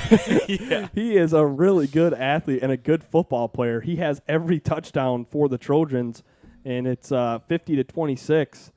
But it's just St. Mary's has no one, standing back from the pile in case it busts out, Someone's got to be that guy that's standing away from everything that's going on where, okay, if he's able to bust it out, I can go make a tackle or go at least slow him down. Right there was no one there for St. Mary's. And as you said, Patrick, once you get too many hats on that ball, there's not a lot of other people out there to make a play. Keister nearly able to catch him, but Nabolski just quite the athlete. proving he doesn't want to go home, making plays for the Trojans as they're going to be kicking off right here. 76 points scored in this first half. Unbelievable. and we still have almost the entire second quarter to play. Already 2 touchdowns in the first 52 seconds of the second quarter. So if you're just joining us, folks, it's not the fourth quarter. It's 11 minutes to go in the second, even though the score might make you think that we're later on in this game. It's only 6:51. Usually we haven't even got the kickoff here as they try an onside kick and they straight out of bounds. They kick it about 10 yards out of bounds. I think that's a good idea. Yeah. You don't want to. You had Jeffers score on the first one and nearly score on the second one. So you just can't afford to kick it to him. You don't want to be giving up touchdowns on special teams and not even give your defense a chance. It's going to be a legal formation. Looks like that's the call. Yeah, the call is you can't kick the ball out of bounds. So they just spot it. Oh yeah, duh. What am I thinking? Just zoned out right there. Hey, I reached out to a former Snowbird Hall of Famer, Matt Collins, our statistician for tonight's program, and we have the 8-man point scored all-time record. Let's hear it. It was 2009, 66 points scored by Nick Zaleski. Owendale, Gagetown versus Posen. He had 11 touchdowns for those 66 points. So you can do it, Kashoniak. Now, in those stats, they count 2-point conversions as well. So I think Chris has 3 2-point conversions tonight, as Chris Kashoniak throws over the middle, just overthrown and out of the reach of Brody Jeffers off of his right hand. So if Chris has 36 points 13 minutes in, if they wanted to, he might be able to get it tonight. How many points, Patrick? 66, so he's 30 away. Okay. He would need 60. Yeah, he could definitely do it. 5 more TDs would tie it. That last play right there, that's a good route over the middle by Jeffers. Ball just a little out of range for Kashoniak. Kashoniak remains in the shotgun. He's got Cordy and Jeffers to his left. This is the set last week, Jack, that they would run a lot of quarterback keepers out of. This time they're going to hand it to Conrad Cordy right up the middle, just like they did on the first play of the game. Cordy's fighting for first down yardage, and he's going to be stopped just short. It'll be 3rd down, and it's going to be about 3rd and 1. Good fake there by Kashoniak. Trojans able to bust up through the middle. Chased Kashoniak, luckily. Cordy runs over Jeffers on his way to getting near the first down marker. It's going to be 3rd and about 1. Tim Wiltsey looking cold. He's dreaming about those spring days on the baseball field right now. You know what? Tim Wiltsey's dreaming about winter days in the gymnasium on Saturday mornings as Conrad Cordy fights for a first down. And Kashoniak right there coming in at the end, pushing on the pile. You just got to be careful right there, Kashoniak. You don't want to get the whatever the penalty's called, the pushing the pile penalty. They should call it the Reggie Bush penalty. I mean, it's a penalty that you see called at no levels of football, and the Snowbirds had it called on them early in the game. We heard Bob DeLong that game say, "No one ever calls that." That's a pretty good Bob DeLong impression, too. 1st and 10 Snowbirds at the 35-yard line of Central Lake. Kashoniak sends Cordy in motion. He will give the ball to Conrad Cordy, and he slips. Darn it. Those legs are just too long sometimes. Sometimes he forgets how tall he is. He grew so fast. He just grew so fast. Sometimes he still thinks he's only 6 feet. He's got up that and hits clumsy. the deck. Slips up and hits the deck. But that's okay. You can bounce back right if you're the St. Mary's right now. Now it's going to be Jeffers in the shotgun. Kashoniak to his left, Cordy to his right in the up back. He's going to he fakes it to Kashoniak. Now Jeffers has to escape pressure. He won't. 3 Trojans in there for Central Lake, and first in there was big number 16, the QB, Braden Steinwick, and now the Snowbirds are facing a 3rd and about 19. Miscommunication right there. It looks like Cordy didn't know he was supposed to run a route. Cordy on the right side, it was a fake handoff. Jeffers keeps. Cordy runs no route, no one to throw to. That's a big sack. It's going to put Kashoniak in the shotgun. Big 3rd down conversion. They spread it out. 4 wide receivers, 3 up front on the line. Chris is back to pass, looking to his left, now back to his right, throws over the middle. Just incomplete intended receiver. Well, I think it was Brody Jeffers. That's who almost caught it, but Don Keister, I think, almost screened Brody on that play. Well, it was a low throw to Jeffers, dives, unable to make the catch. The Birds are going to have to go for it right now. I don't know what's going on with the Birds. They're making not smart plays. I don't know what they're doing. I mean, as we said, they're lucky that they're up big in this game against Central Lake, but you get couple more rounds in the playoffs for football, and you're going to be playing some teams that are going to make you pay big time for plays like that. Yeah, I mean, this isn't the kind of football that gets you a nice playoff run here this fall. I mean, you have to clean things up as Koshoniak will have it. Oh, it's a fake. Jeffers wide open to Keister. He's got nothing but green in front of him. He's down to the 15, the 10, 5. Touchdown! Dom Keister from Brody Jeffers. And the Snowbirds, just like that, are back up 30. And that was a great fake handoff. I mean, Patrick even called it. It looked like it went right to Koshoniak. The defensive backs for the Trojans just fall asleep right there. You got to understand that a pass is going to come out of that. It's 4th and 20. Keister able to leak out. He's wide open. That's a nice job by Jeffers, able to avoid the pressure, get the pass off. Good catch by Keister, able to turn on the Jets for 6. Cordy Jeffers out to the left. Their lead blocking for, Chris Koshoniak slipped and fell. And I think Coach O'Connell here might go talk to his senior quarterback and say, he did. He's pointing to the pylon. You had plenty of room up the left side. No reason to cut that back up. He probably could have got 2 going to the outside. Nonetheless, still a 30-point lead for St. Mary's. 8:46 to play, second quarter. Jack Cordy, let's thank some of our sponsors, starting with, hey, do you need to cure your hunger in a freaky fast way? Oh, and good thing I'm starving right now, Patrick. Head on over to Jimmy John's in Gaylord for mouth-watering gourmet sandwiches without the wait line or hassle. That's Jimmy John's. J&J Construction. Everyone has a vision for their perfect dream home, but the process of building it can be so tiresome.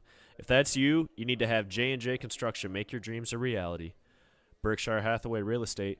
Need help buying or selling a home but not sure who to turn to? Your local Berkshire Hathaway affiliates, Nancy Jacob and Leslie Burrows, are here to help. Don't wait. Call them today at 989-614-3327. That's 989-614-3327. And let's get one more in there. The Gaylord Eye Center, in need of trusted information and quality eye care, will look no further than your local Vision Source providers. Now with 3 locations, Gaylord, Boyne City, and Bel Air. I was wondering, Patrick, new invention idea. Okay. With all the new masks. Wait, should we say this off air so no one steals the idea? You know what? Anyone can steal it. The thousands of people watching might steal this. Glasses that don't fog up. Kickoff by Keister. Nice kick here, stay in bounds. Well, what glasses that don't fog up, Patrick? What do you think? That's yeah. Let's get an inventor in here. And what do you think, Datama? Glasses that don't fog up. He Here's an even better idea. Glasses that make you smarter. There we go. That's some big brain Glasses stuff right there. that make you have more money. Just keep going. Just keep going. I'm full of ideas, Patrick. Yeah, you are. 8:45 to go. Hey, if you want some actual entertainment, you can go ahead and shoot us a text on the text-in line, 231-350-8988. We got anything yet? I think something's wrong. Datama didn't pay for messages. I don't know what's going on. Oh, my gosh. Looking to pass. Right to Acevedo. Sorry, getting a little loud there, Patrick. Right over my call. Wow. We're going back to broadcaster school for you. Stay quiet on the mic from here on out. I'm just gonna turn your mic down until after the play. We need a cough button so I can just hold it during the play. Oh goodness gracious! I forgot what happened. Acevedo nearly had an Oh! Just playing. Acevedo with the near pick. He's going to be dreaming out that for a while, too. That's that play that he just plays over and over in your head. I hope he gets one later in the game so he doesn't have to think about that. All right, 2nd and 10. Pass is up. This time it is complete for about 6 yards. Jeffers knocks him out of bounds. I noticed, Jack, they are playing off of Jamal Sabalski about 10 yards. They're giving him a cushion there. Yeah, you just – whatever it takes to not get beat deep. Earlier they were in the press kind of up tighter. Now they're playing a little more defensive-minded. They go under center this time for Steinwick. He's going to drop back to pass. Has an open receiver. It is caught, and a nice move made there by Jamal Sabalski. Goodness gracious. Another 6 for Central Lake, and it's 56-32. That was a nice little move there after the catch by Sabalski. Sabalski puts on the wiggle sticks. He stopped. Nice little whoop. Whoop. Swims right by him for the touchdown. Whoop. I mean, what do you have to do? That man he can't be covered right now. I mean, that's 88 points. Charles, what was the first half over? Because I think it's shattered. We've got 8 minutes and 21 seconds left to go in the second quarter. One of the St. Mary's alum shared our link on Facebook and said 8-man football is wild, and it really is here. As a direct snap for the freshman, no good, just short. How about that? I like that. Give it to Garrison Barrett and let him score 2 points. But O'Connell not happy stomping out there. yeah, I mean, how about the athleticism for Jamal Sabalski? He's got 4 TDs and just 4 TDs. That's a lot of touchdowns. I mean, he's just unguardable. I mean, St. Mary's just has no answer for him right now. Nice roll up by Steinweck, rolling out to the left, crossbody throw to his right. Sabalski puts on the juke move, and he's in the end zone, able to turn on the burners. There's no one there to catch him. It's going to be Central Lake kicking off now. The Birds, I mean, luckily for them, they do have a big lead. Just keep scoring, keep matching the points that Central Lake puts up there on the board. well, and the problem here, Jack, is that if you don't stop Central Lake from scoring, you're not going to be able to do what Coach O'Connell had planned on doing in this game, and that's getting a lot of the JV guys a lot of time in the second half. But Right. if Central Lake keeps this a 2-3 score game, it's going to be tough for Coach O'Connell to get some of those younger guys in there. So Yeah, the they're getting defense cold needs on to the step up. sideline for sure. These are those tough games. You just have to stand on the sideline and just wait till it's over. That can be tough. It's tough in the press box, too. And those cheerleaders, too. Shout out to those cheerleaders.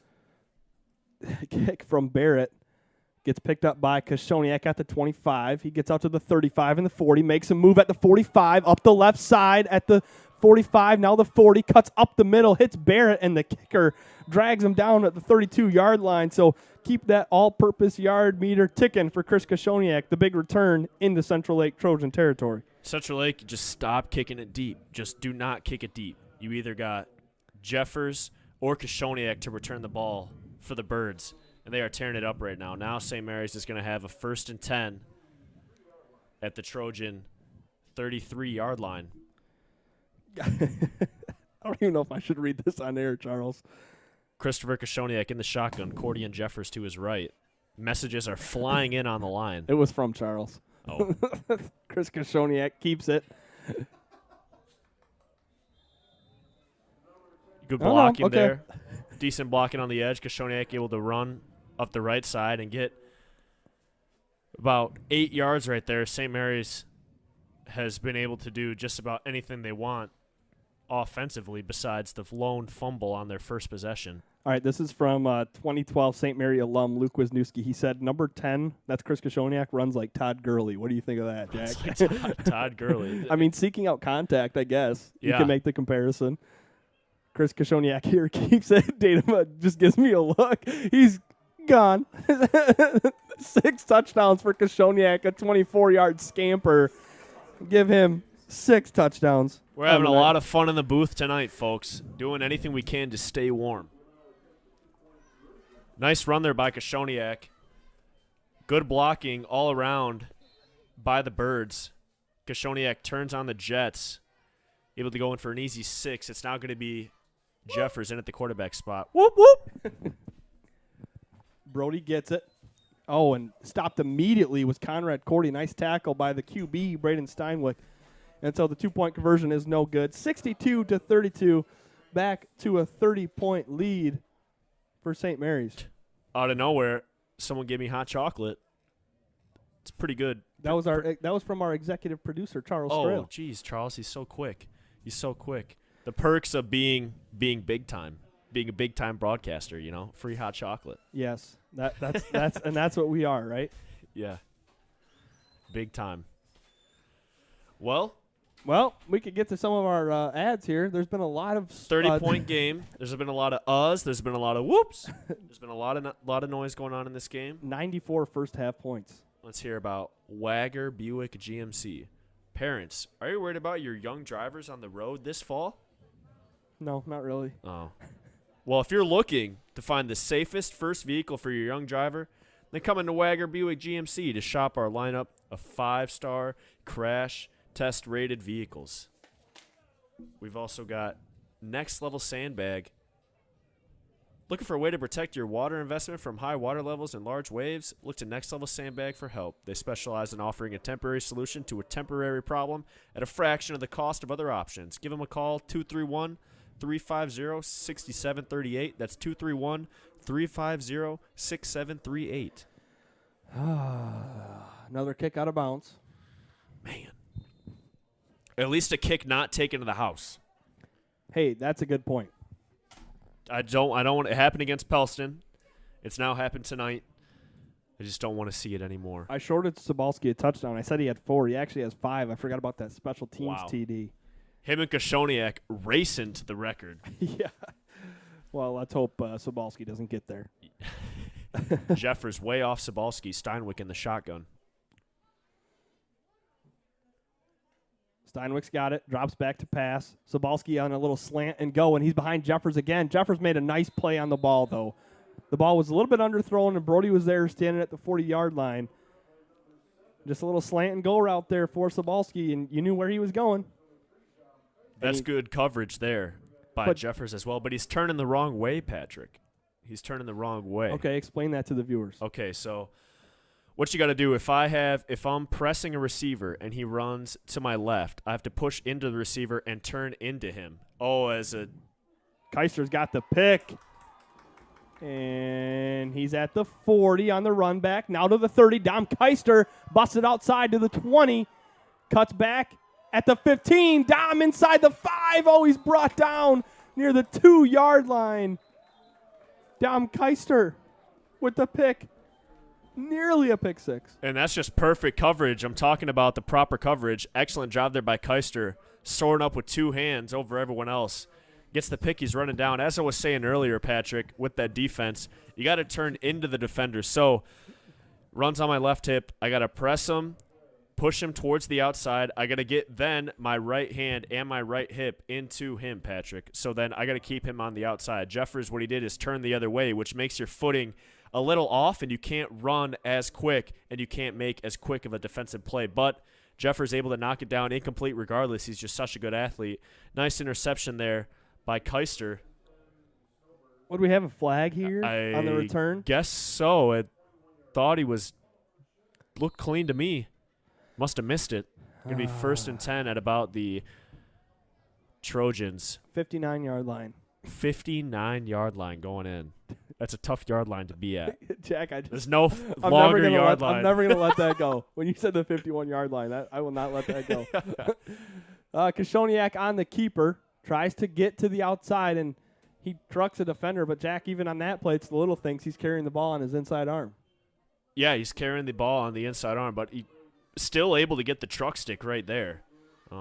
Nice running by Koshoniak. But this is a nice play by Steinwick. Able to get off the block there by Cordy and go and make the tackle.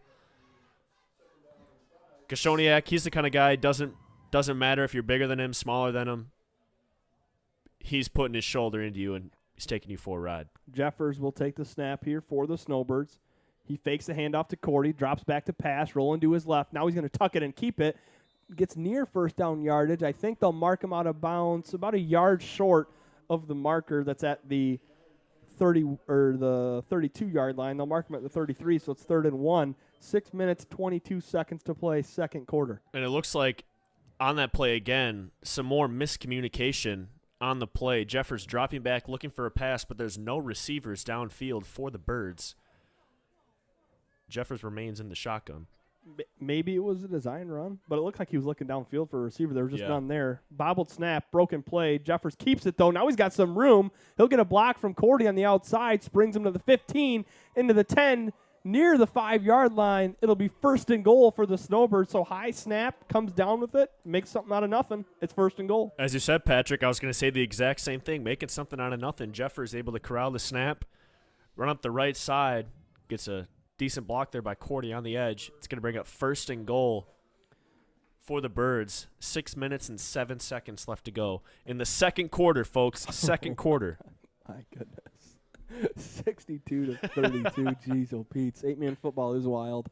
One more touchdown gets the running clock going. Not till the second half. Hand off Cordy. We got to wait till after the halftime Oh, that's break. right. You're right, Patrick. You're right. But, hey, at least the clock's moving after that run play. Cordy nowhere to go. It'll be 2nd and goal. They'll mark it at the 7-yard line.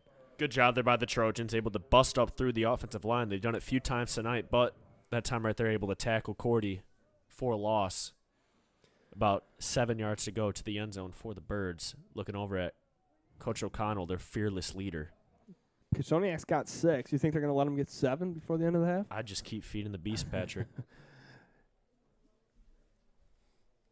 Jeffers takes the snap, hands to Chris. He cuts up the middle. No one's going to touch him. Another touchdown for Kishoniak. Give him 7 on the night. And it's just parting like the Red Sea. You'd think that Moses is on the field right there with his staff. Kishoniak gets the handoff, runs to the right, cuts it up through the middle.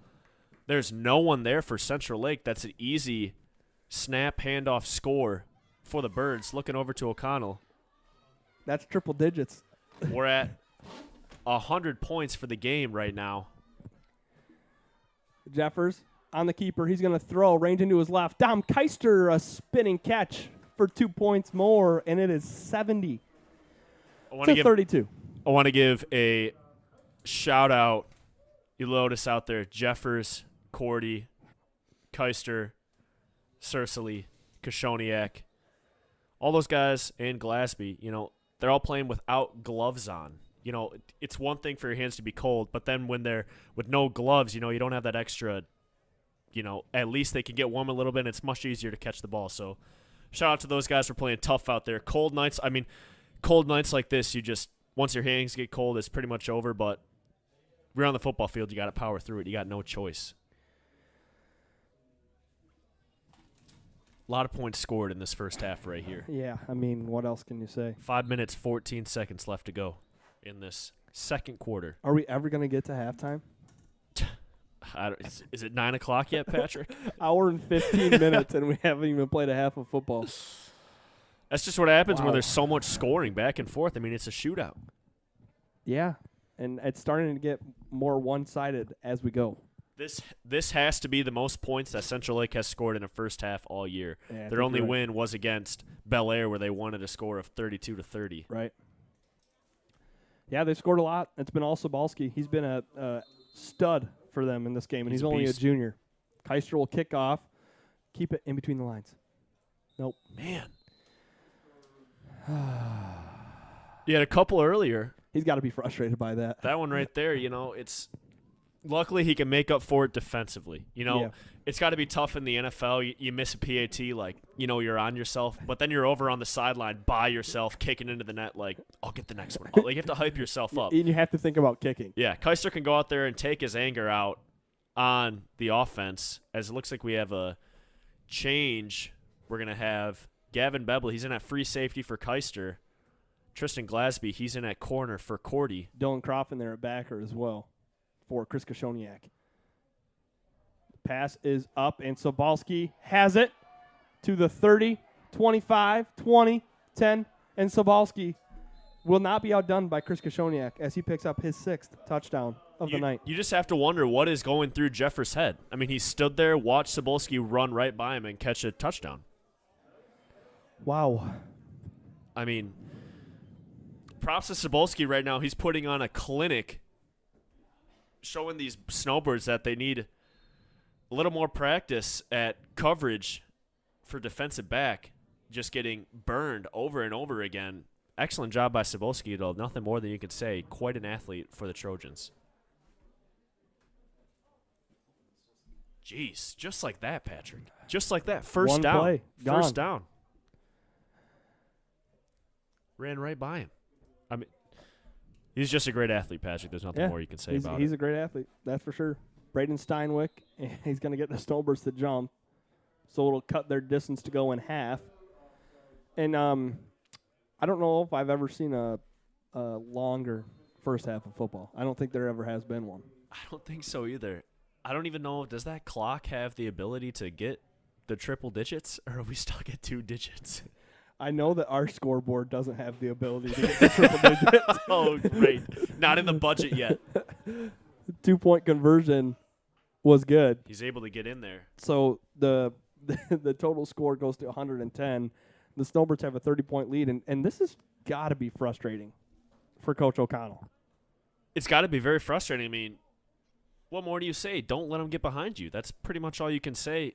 If you're Central Lake, in a way, you are staying in this game. They've kept it at 30 points for almost this entire second quarter right here. So props to Central Lake.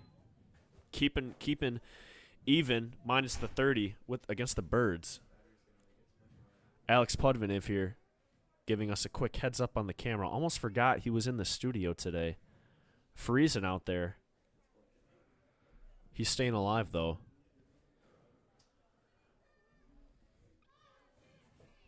All right. We're going to have Sabalski kicking off as opposed to Barrett. I wonder if he'll be kicking it deep.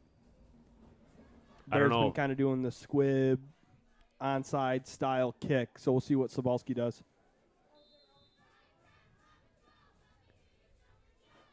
He does kick it deep, and that one does go out of bounds finally just inside the 15-yard line, so the Snowbirds will have it 1st and 10 at their own 35. And, I mean, if you're O'Connell here, do you start working in some of those number twos? We saw it on defense. You think he does that on offense too, or is it still too early? I don't know, Patrick. When they played first this year, he didn't wait. He waited until the second half to get the second stringers in the game. Looks like with who he's talking to right now, he's going to remain with his first string. Offensive line for St. Mary's. Koshoniak will go in the gun. Looking strong. 5:04 to play, second quarter. They send Cordy in motion. He has it, going up the middle. A lot of blockers ahead of him. Conrad's got to get free, and he does. Oh, and, holding call on Jeffers. It's coming back. Wow. Barrett able to catch Conrad Cordy. Central Lake coaches loving that. The freshman able to catch up to the senior Cordy, wrap him up and take him down. Doesn't matter. It's going to be a penalty against the Birds near midfield. It's going to bring him all the way back. This Central Lake coach next to us in the booth says that was a perfect tackle. Jack, we've talked about this kid, Garrison Barrett, the freshman. Man, he just plays good football, and the coaches love that. You run all the way down the field, and you make the tackle at the 1 yard line. Yeah, and he's catching up to Cordy. Cordy looks nearly free. Barrett catches him, but again, if you're the Birds, you're shooting yourself in the foot. A long touchdown run is negated by a penalty. That's the second or third time that's happened this game. Koshoniak back to quarterback. All right, it'll be 1st and 10 again. The clock is running, 4:40. They're going to try the same thing. Cordy fumbles it. It's picked up by the big fella, number 78, Sam Sursley, with a fumble recovery. And I tell you what, Sam's just got a nose for the football, Jack. And if I'm the Trojans, I'm lucky that Sam Sursley didn't have that footing. He is a big boy, but he's got a little pep in his step. He's quite quick. Luckily, Sursley able to grab the ball and fall on it. That's going to be a nice fumble recovery. Going to go down in the stat book forever. Cordy wide to the right. Koshoniak by himself in the quarterback position. And if you've lost video, that's because our camera battery died, because we usually change batteries at halftime. But this first half has gone so long that the batteries actually run out. So nothing is on your screen. We are okay, though. Everything is okay. So we're going back to just audio. Just like the old days, Patrick. That's right. Day one. Chris Kishon. Oh, that was a quick battery change as we're coming back live. Nice work, Luke Dadema. What do you do without Dadema? Folks, if you have any kind of trouble looking for any counseling, just someone to talk to, get a hold of Luke Dadema, Dadema Media. Conrad Cordy has a couple blockers ahead. Look at Sam Sursley blocking upfield, freeing Conrad Cordy, and he's gone for 6, but there's another piece of yellow on the football field at the 40. Man, Sam Sursley, that was a heck of an effort for the big fellow there getting that block. And unfortunately, this one's coming back. That's 2 long runs there for Cordy. Another holding call. Don't know who that's against. Tough right now for the Birds. Cordy has got to be just absolutely exhausted. That's going to bring up a 3rd down. And it looks like about 6 yards for the Birds. Dominating on every run, but just got to get stopped with these penalties, Patrick.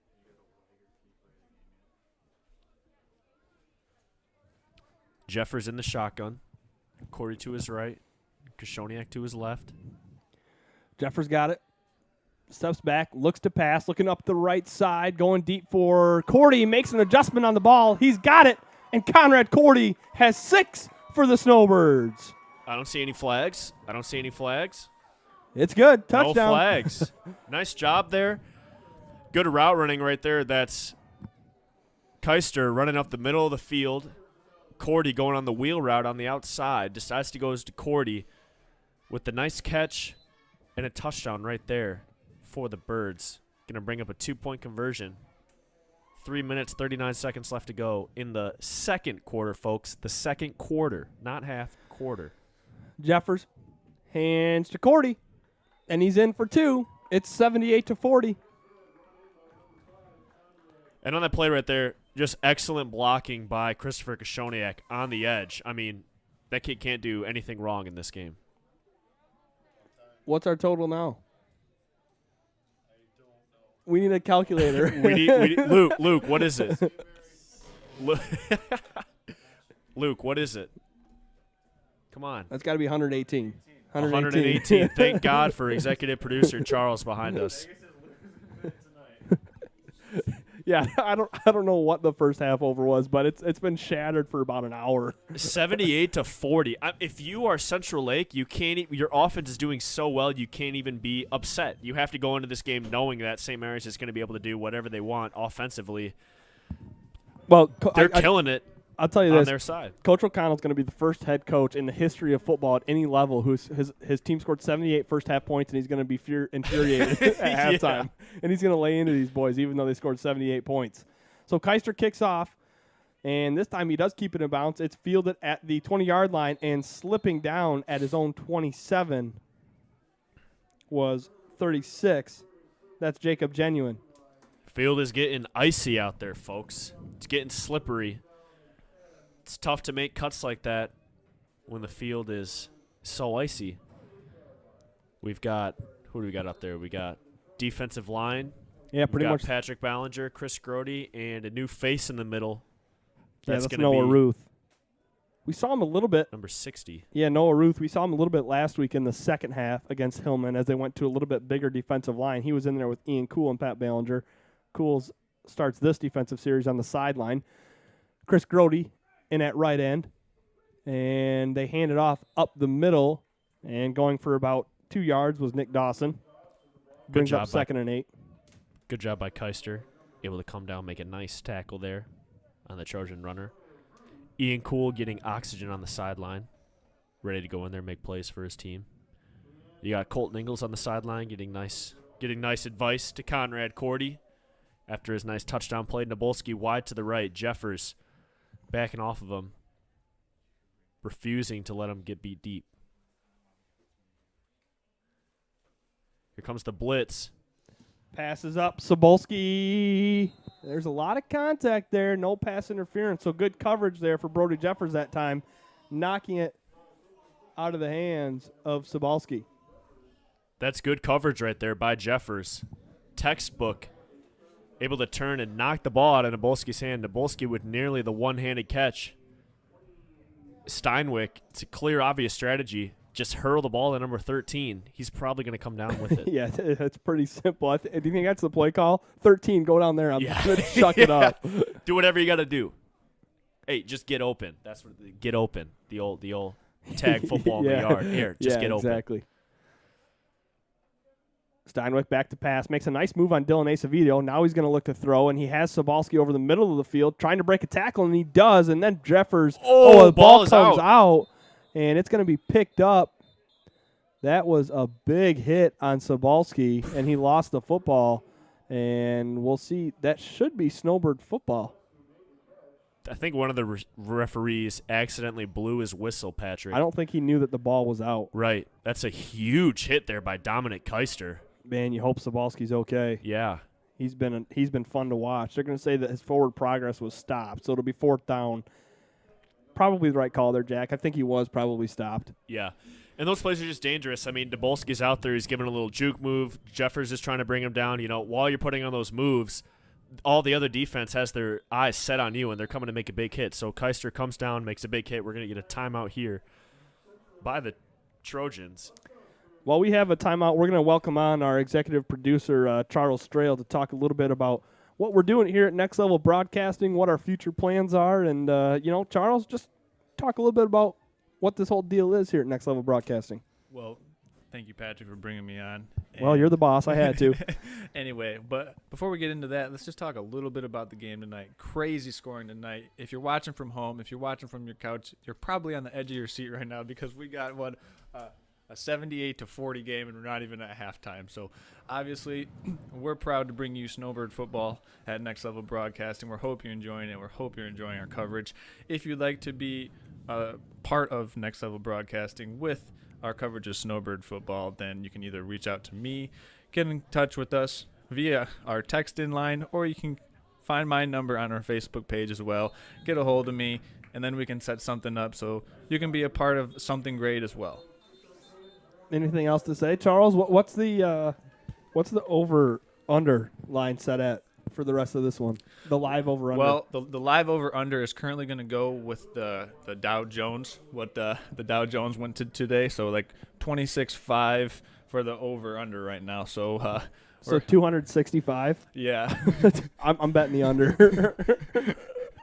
I like it at half. I mean, we're up to 118 at halftime, so 265. It seems reasonable. That I think everyone's betting the under on that one, Chuck. That's all right. Thanks. That's a generous. That's a generous number. We'll take it.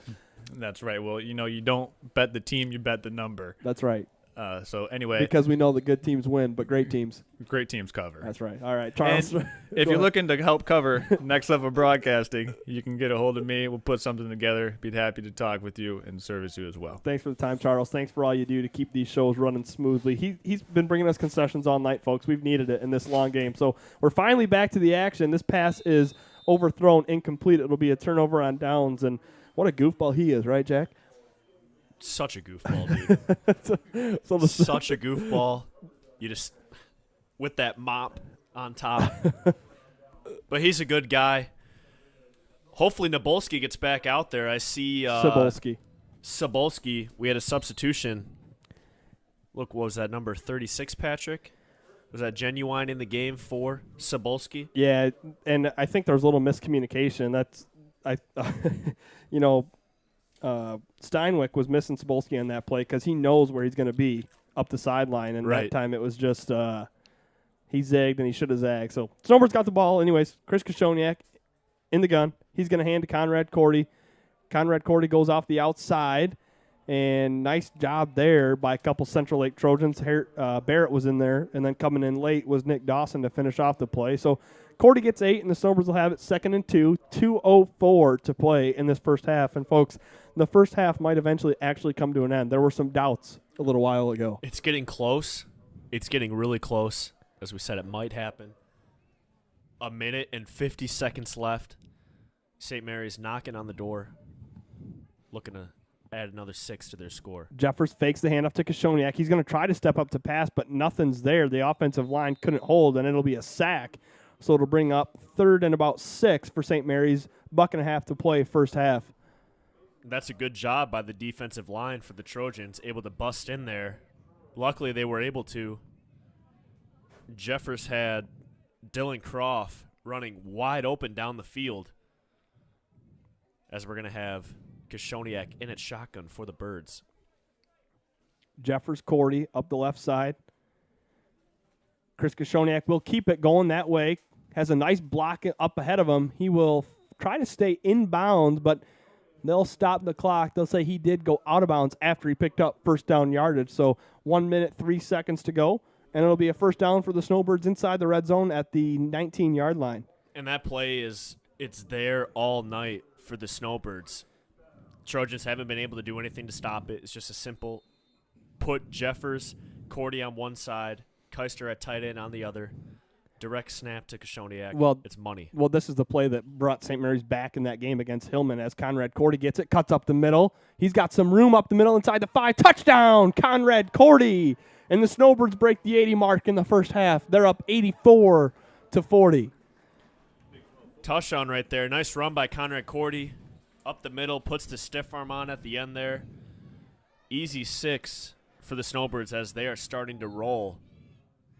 The Trojans needing Sabalski out there if they want to stay in this game. Koshoniak, and there's going to be a flag. I think someone up front jumped for the Snowbirds. I think it was on the right side, either Sursley, might have been Dom Keister at the end. They're going to call it offsides against the Trojans. Oh, okay. We'll take it. Sorry, boys. Didn't mean to throw you under the bus there. So Koshoniak will have it. Chances are here he's going to that left pylon. He has it. He does cut back, and he's in easily for 2. So 86-40, 48.1 seconds to go in the second quarter. I want to note on that direct snap right there, Patrick, O'Connell has it drawn up. The opposite side tight end, who is Dominic Keister, is pulling with the guards. Well, haven't seen that drawn up before, but it has worked. 157 points in the first half. That can't be it. No one can believe it. I don't know why my dad just said 157. Said it Your on math air. is off, Dave. He's laughing at me because he got me to say the wrong number because I believed him. He did. Wow. He's a sly guy wow. right there. That's a veteran dad move right there. That is the best dad joke. That's like a hey, you got something on your shirt. And they look down, you just flick them right in the nose. Exactly. That's one of those moves right there. Hey, your shoe's untied. Yeah. Hey. And then they got the circle down there. Hey, there's been 157 points in the first half. That's just one of those classic ones that you hear all the time. That classic 157 joke gets me every time. Oh, you knew it was coming. Dom Keister, again, this one's going over to the left side and out of bounds again. The referee doesn't even want to bother throwing his flag. He didn't. Everyone knows what the call is. He didn't throw a flag. He grabbed it and he looked at the ref. They kind of made eye contact. Don't know what was said, but no flag thrown. When there's been 126 points scored in less than 24 minutes, I think you just kind of say, all right. The Snowbirds might break the century mark. I mean, they only need 2 touchdowns to do it. If I'm O'Connell, I'm going for it. 2 touchdowns, you break the 100-point mark. That would have to be the mercy. That would have to be a team gets to triple digits in the first half, you call it. Charles, who's our 100-point sponsor? Yeah. We'll have to get one. 1st and 10 Trojans, 35-yard line. They send a man in motion. He's going to get it. Now it's a reverse play. Oh, Bear's going to pass. Oh, and he slipped. And he's lucky he didn't make that pass. Jeffers was coming up with nice coverage there on Steinweck. Yeah, and he's lucky that he slipped because Chris Grody and Chris Koshoniak were just about to lay some big-time lumber. That play just took way too long. Yeah. Nice little trickery. I mean, that's a tough play to run. That's a lot of confidence if you're a coach right there for Central Lake running that play. It's just a long time to block, and you really got to bank on the Snowbirds biting on it. All right. Holy goodness, folks, we're actually going to get to halftime. We thought it would never happen as the clock ticks below 10 and the teams will leave the field. An absolute marathon of a first half. After 24 minutes of play and 2.5 hours of real time, it felt like the Snowbirds lead is 86-40. Stay tuned for the halftime show here on Next Level Broadcasting. Not, Little Wagger Buick GMC in Gaylord sold more tires last fall than any other GM dealer up north. How? By not letting nobody beat our tire prices. The deals on Goodyear, BF Goodrich, and Firestone continue, with gift cards up to $200 on a new set of tires. With free puncture repair, alignment check, and tire rotation, nobody beats our tire prices. Get your next set of tires from Wagger Buick GMC in Gaylord. And Gaylord Eye Care are proud to be offering their services to local communities across northern Michigan. With locations in Gaylord, Boyne City, and Bel Air, they're committed to serving you and providing a trusted source of credentials and experience. If you're struggling with anything vision related, don't hesitate to schedule a consultation and experience our friendly and experienced staff for yourself. We all know that Jimmy John's is everyone's go-to option for freaky fast subs. But did you know that they're unveiling new menu options? That's right, Jimmy John's new menu has something for everyone and is a great way to feed the whole family. So, whether you're watching the big game, hard at work, or taking the family out to eat, Jimmy John's wants to make finding a gourmet sandwich easy. The crew of Next Level Broadcasting trusts their pregame meals to Jimmy John's, and you should too, at Jimmy John's in Gaylord. Make It Mine Design is Gaylord's home for all your creative screen printing. Whether it's a custom t-shirt, a hoodie sweatshirt, or a school-themed mask, Make It Mine Design has got you covered. Literally. They're capable of bringing your artwork to life while giving you the best options. They're proud to be the official clothing sponsor of Next Level Broadcasting. We're rocking their printed apparel right now. But don't just take our word for it. Experience for yourself what Make It Mine Design is all about on Facebook or visit their shop on Old 27 South in Gaylord.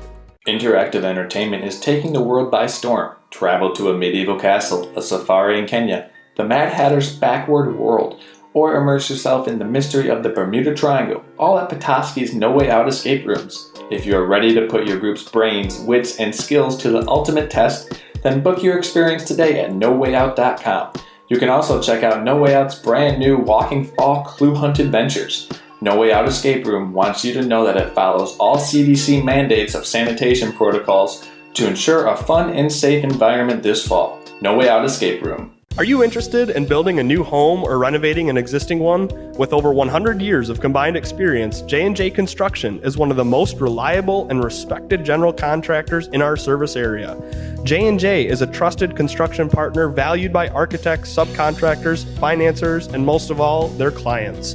J&J Construction has been completing quality homes and improvement projects that add value to the communities they serve. They bring a passion for innovation and a commitment to quality to every job they do. Call them today.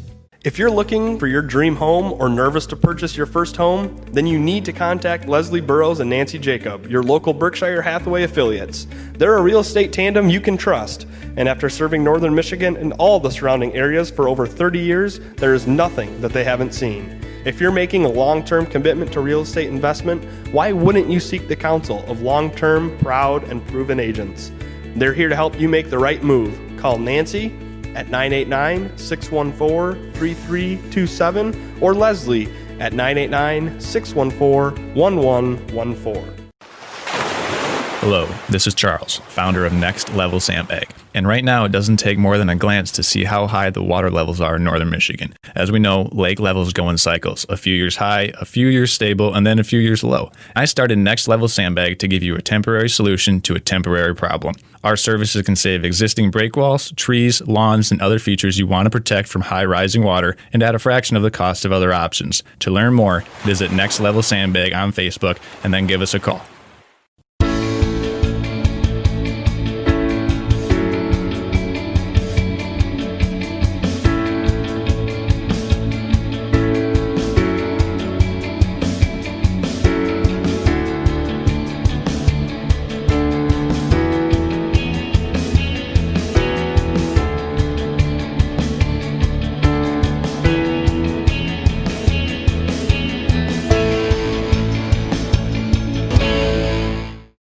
Vision Source and Gaylord Eye Care are proud to be offering their services to local communities across northern Michigan. With locations in Gaylord, Boyne City, and Bel Air, they're committed to serving you and providing a trusted source of credentials and experience. If you're struggling with anything vision related, don't hesitate to schedule a consultation and experience our friendly and experienced staff for yourself. We all know that Jimmy John's is everyone's go-to option for freaky fast subs. But did you know that they're unveiling new menu options? That's right, Jimmy John's new menu has something for everyone and is a great way to feed the whole family. So, whether you're watching the big game, hard at work, or taking the family out to eat, Jimmy John's wants to make finding a gourmet sandwich easy. The crew of Next Level Broadcasting trusts their pregame meals to Jimmy John's, and you should too, at Jimmy John's in Gaylord. Make It Mine Design is Gaylord's home for all your creative screen printing. Whether it's a custom t-shirt, a hoodie sweatshirt, or a school-themed mask, Make It Mine Design has got you covered. Literally. They're capable of bringing your artwork to life while giving you the best options. They're proud to be the official clothing sponsor of Next Level Broadcasting. We're rocking their printed apparel right now. But don't just take our word for it. Experience for yourself what Make It Mine Design is all about on Facebook or visit their shop on Old 27 South in Gaylord. Interactive entertainment is taking the world by storm. Travel to a medieval castle, a safari in Kenya, the Mad Hatter's backward world, or immerse yourself in the mystery of the Bermuda Triangle, all at Petoskey's No Way Out escape rooms. If you are ready to put your group's brains, wits, and skills to the ultimate test, then book your experience today at NoWayOut.com. You can also check out No Way Out's brand new Walking Fall Clue Hunt Adventures. No Way Out Escape Room wants you to know that it follows all CDC mandates of sanitation protocols to ensure a fun and safe environment this fall. No Way Out Escape Room. Are you interested in building a new home or renovating an existing one? With over 100 years of combined experience, J&J Construction is one of the most reliable and respected general contractors in our service area. J&J is a trusted construction partner valued by architects, subcontractors, financiers, and most of all, their clients. J&J Construction has been completing quality homes and improvement projects that add value to the communities they serve. They bring a passion for innovation and a commitment to quality to every job they do. Call them today. If you're looking for your dream home or nervous to purchase your first home, then you need to contact Leslie Burrows and Nancy Jacob, your local Berkshire Hathaway affiliates. They're a real estate tandem you can trust. And after serving Northern Michigan and all the surrounding areas for over 30 years, there is nothing that they haven't seen. If you're making a long-term commitment to real estate investment, why wouldn't you seek the counsel of long-term, proud, and proven agents? They're here to help you make the right move. Call Nancy at 989-614-3327 or Leslie at 989-614-1114. Hello, this is Charles, founder of Next Level Sandbag. And right now, it doesn't take more than a glance to see how high the water levels are in northern Michigan. As we know, lake levels go in cycles, a few years high, a few years stable, and then a few years low. I started Next Level Sandbag to give you a temporary solution to a temporary problem. Our services can save existing break walls, trees, lawns, and other features you want to protect from high rising water and at a fraction of the cost of other options. To learn more, visit Next Level Sandbag on Facebook and then give us a call.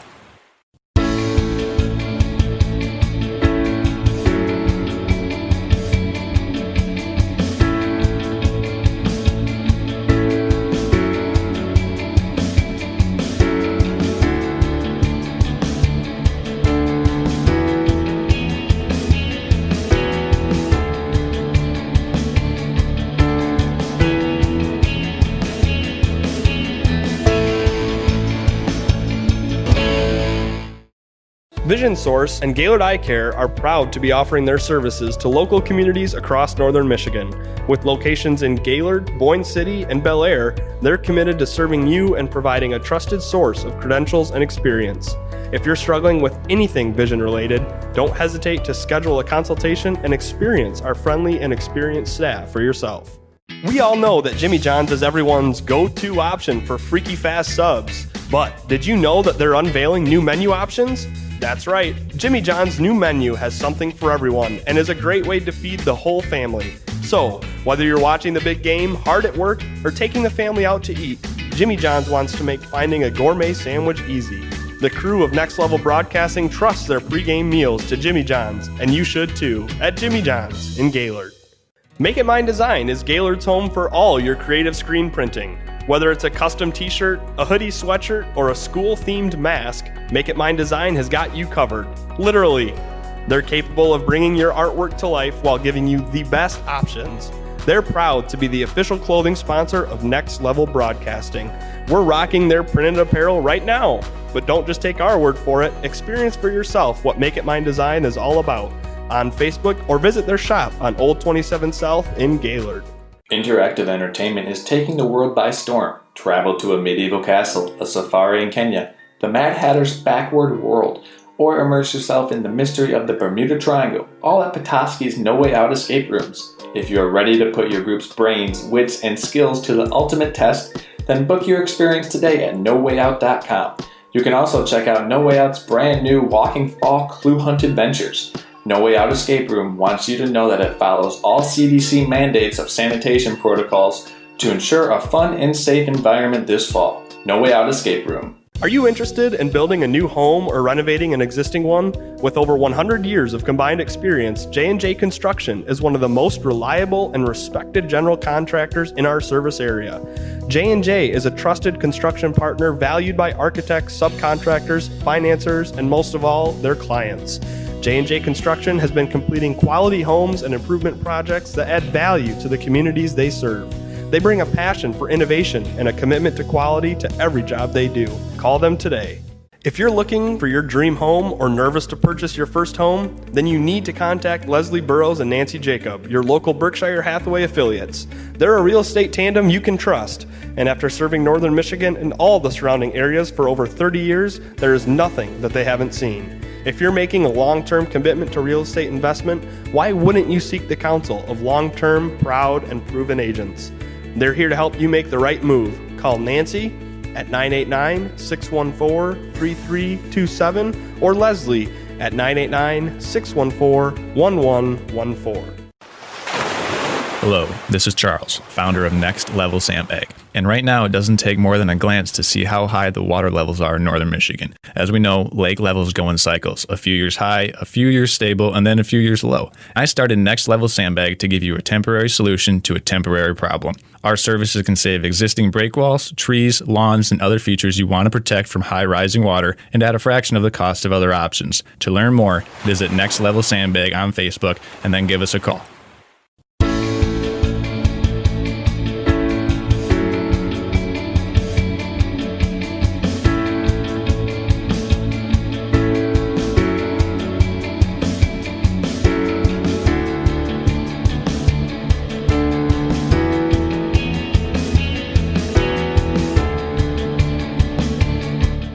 Little Wagger Buick GMC in Gaylord sold more tires last fall than any other GM dealer up north. How? By not letting nobody beat our tire prices. The deals on Goodyear, BF Goodrich, and Firestone continue, with gift cards up to $200 on a new set of tires. With free puncture repair, alignment check, and tire rotation, nobody beats our tire prices. Get your next set of tires from Wagger Buick GMC in Gaylord. That's Wagger Buick GMC. We are Next Level Broadcasting. This is the Jimmy John's Halftime Show. I'm Pat O'Connor, Jack Cordy, Luke Datum on the computer, Charles Strail, our EP tonight, Alex Pudvin out on the camera. And Jack, there's not a whole lot to say about this one other than it was just an absolute track meet. Just a track meet, as you said, Patrick. Yeah, St. Mary's doing all they can. Positive for the Trojans right now. Steinweg is doing an excellent job throwing the ball. It's been the Sabalski show as well. He's got Sabalski. keep saying it wrong over and over again. Jeez. Sabalski. He's got 5 touchdowns, tearing it up for the Trojans. You know, Sabalski has 5 touchdowns. They're still down 46 points. That's just absurd. It's been Sabalski. Oh my gosh! I keep. Hey, that's all right. You'll it's get been there. Sabalski and Barrett right now for the Trojans, doing everything they can, but St. Mary's just the bigger team, the faster team, the stronger team, taking it to the Trojans. Got a few stats for you folks. Chris Kashoniak, 15 rushes for 267 yards, 7 touchdowns. Conrad Cordy, 12 rushes for 116 yards, 2 TDs himself. Jeffers is 3 for 3 throwing the ball, got 121 yards and 3 touchdowns on those 3 passes. That's pretty impressive. Receiving the ball, Conrad Cordy's got 1 reception for 52 yards and a touchdown receiving as well. Dom Keister has a reception for a touchdown for 45 yards, and so does Dylan Croft. That's 24. Overall stats for both squads, St. Mary rushing 422 yards to 46 for Central Lake. They've thrown, like I said, 121 yards to Central Lake's 289 yards. I think we're DeLong gave me the stat sheet from Bel Air. I mean, it's got this game's stats, but anyways. So total offensive yards for Snowbirds, 543 yards to 289 yards for Central Lake. First downs, 9 for the Snowbirds, just 1 for Bel Air. But, you know, like we saw and talked about in the first half, Jack, all their touchdowns have just come on quick strikes to Sabalski. Yeah, and we got to remember that it is Central Lake that we're playing, not Bel Air. Just a little confusion right there. Everyone is on the same page, though. Yeah, as we said, Patrick, it's just Sabalski. Hopefully he is out there ready to play. He wasn't in there at the end of the first half. I see him over there on the sideline. He does not have his helmet on still. Let's hope that doesn't mean he's not playing. You love to see him out there making plays for the Trojans. If you're the Birds, you just got to come out here, get to those triple digits. Right now, that has got to be the number one goal. I can't see a whole lot of play from the starters. I can only see it happening if O'Connell decides he wants Kashoniak to go for the record, but O'Connell doesn't seem like that kind of guy. No, They don't really care about records. I mean, we talked to Alex Pudvin at halftime, and he was saying that Coach O'Connell was not going to be happy at halftime, even with the 46-point lead. That defensive backfield really struggled against Sabalski, and they're going to face athletes, wide receiver and quarterback connections that are better than what Central Lake has. So you have to clean that up in the second half. And with, and when it's this cold outside, it's hard to make those passes. It's hard to make those catches. But Sabalski just able to catch it over the shoulder very nicely and take it right to the house, turn on the afterburners. At the Snowbirds side, it's been Keister, Cordy, Koshoniak, and Jeffers tearing it up. Jeffers doing incredible on the special teams side of the ball. He took one to the house that was brought back by a block in the back penalty. Snowbirds have had big plays that have been negated by penalties. Just got to look to clean that up. You can afford to make those mistakes in this game. Can't make it in big games. Everyone ready to get underway here. Just wanting to go home. Just wanting to go home. Fortunately, we'll have the running clock at the start of the second half with the Snowbirds' 46-point lead. I got to get to the text. One text that I missed in the first half came from Brendan Nowicki, St. Mary alum, 2014. He said, just tuned in. Is it really 78-40 in the second quarter, or is that a typo? I think he was thinking what most everyone was thinking if they tuned in late to this one right from the get-go. I mean, the first play of the game, Jack, was a touchdown return on a kickoff from Brody Jeffers. Like you said, it came back, but just ever since that opening kick, it's been a crazy one. And you have to understand that Luke Dadema doesn't do typos. Yeah, he would notice it right away. I mean, if you guys could have seen the stress level on this guy's face starting the game, the fact that the zeros weren't totally even in the middle of the scoreboard, you would know the kind of dedication that Luke Dadema brings to the table. Luke Dadema and typos, they just don't get together. How about this? We talked about this on October 1st, or whenever that first game was. All right, his knee was down, so they'll down him at the 25-yard line. But another excellent moon tonight, Jack Cordy. This October, of Where course. Is it? Oh, boy. We have 2 full moons this October. The full moon will actually be on the 31st. That's just a waxing gibbous. But, yeah, the 31st will bring our second full moon of the month. And I'm excited to see some. Patrick, are you dressing up for this Halloween? You and Addie got a couple costume? I'm dressing up. It's not a couple costume. I'm going to be Bubbles from Trailer Park Boys.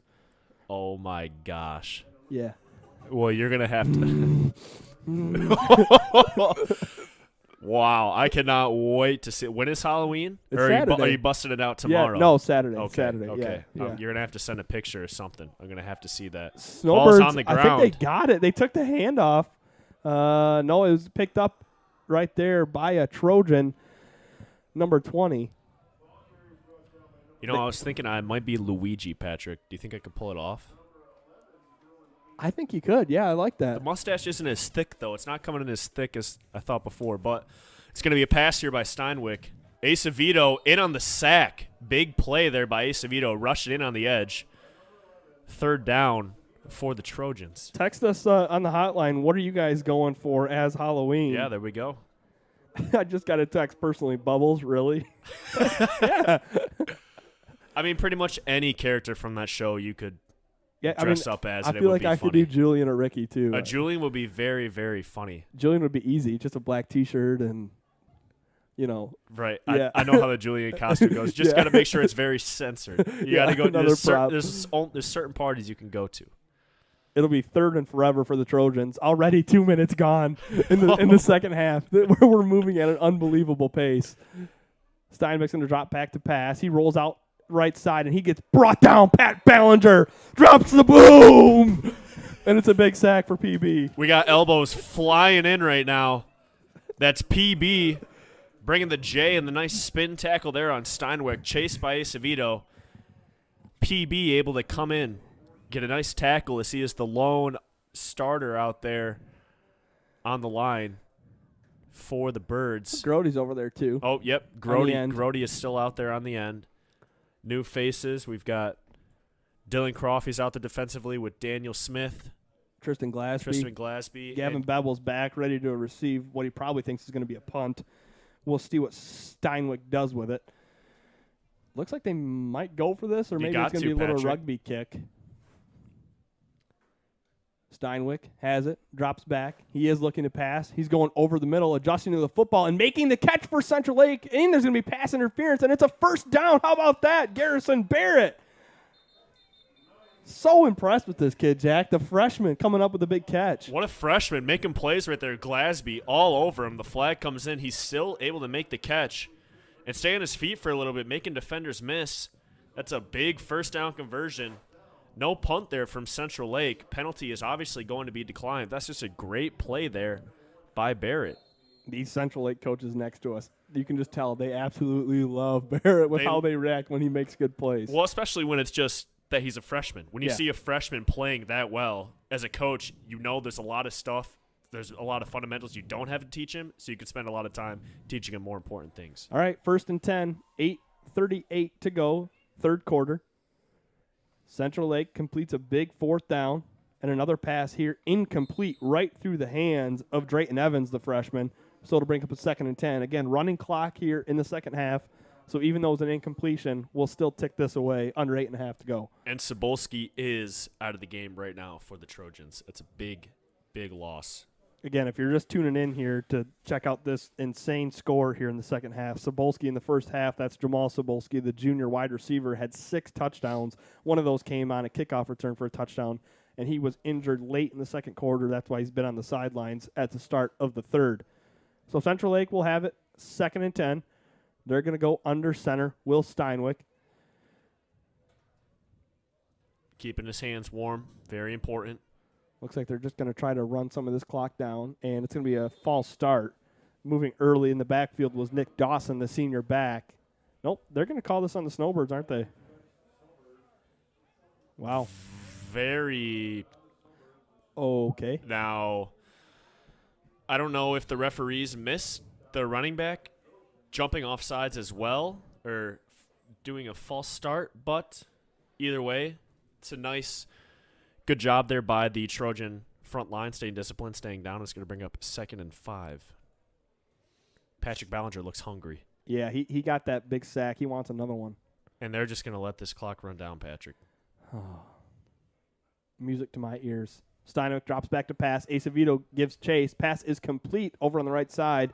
Nice open field tackle there for Daniel Smith. Dawson had the reception. It went for 2 yards, so it'll be 3rd and 3 under the 7-minute mark now here in the third quarter.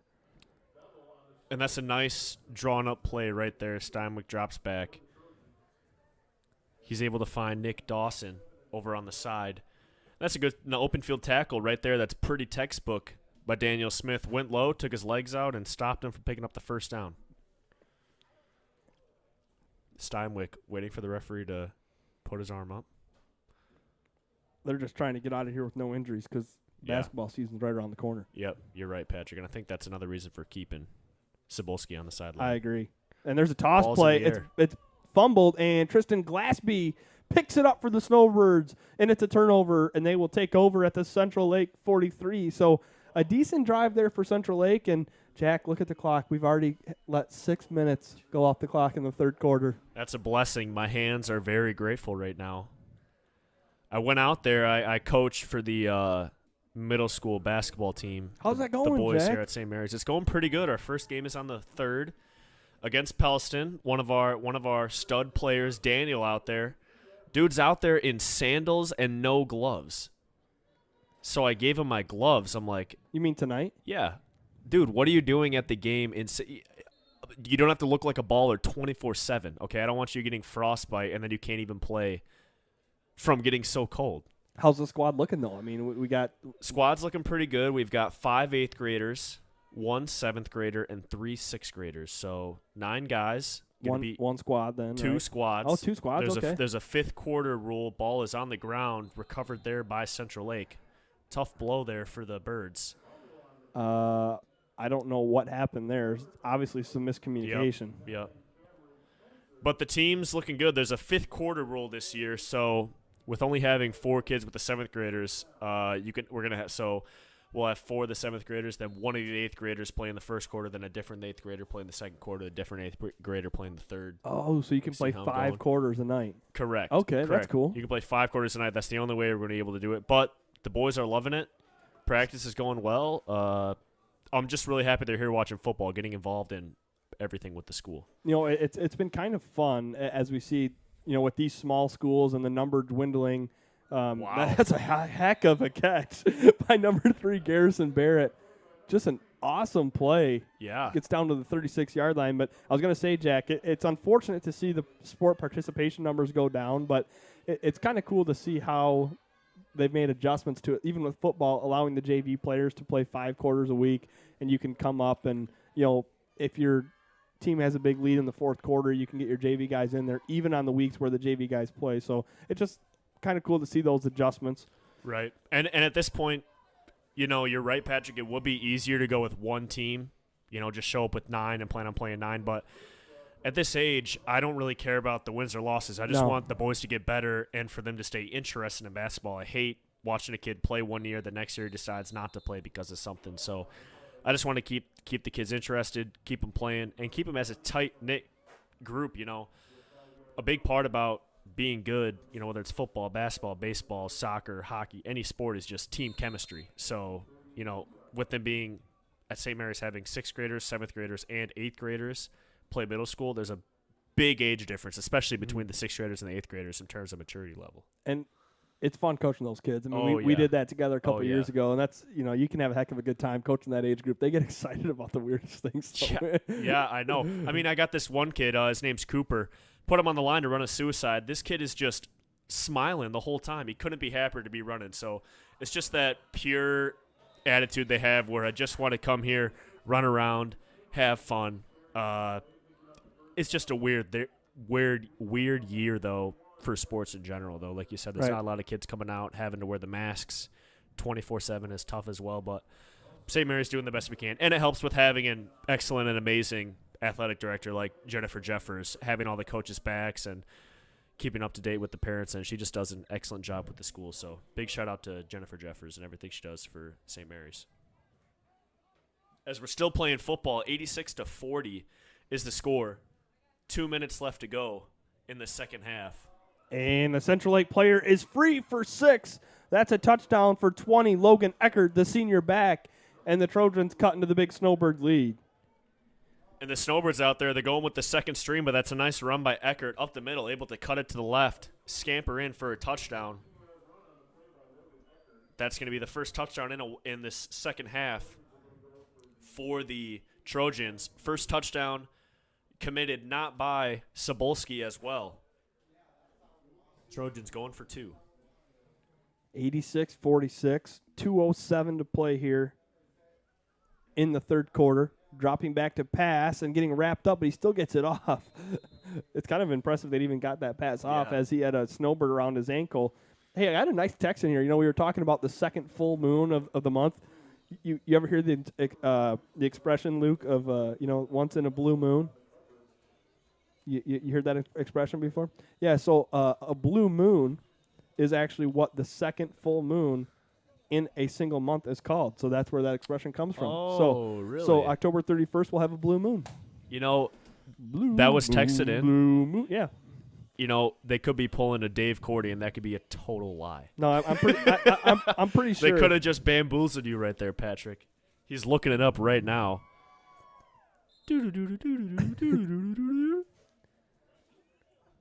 Sound effects brought to you by Datum Media. No, it is, yeah. We have a blue moon coming up on October 31st. Okay. The second of 2 full moons in a single calendar month.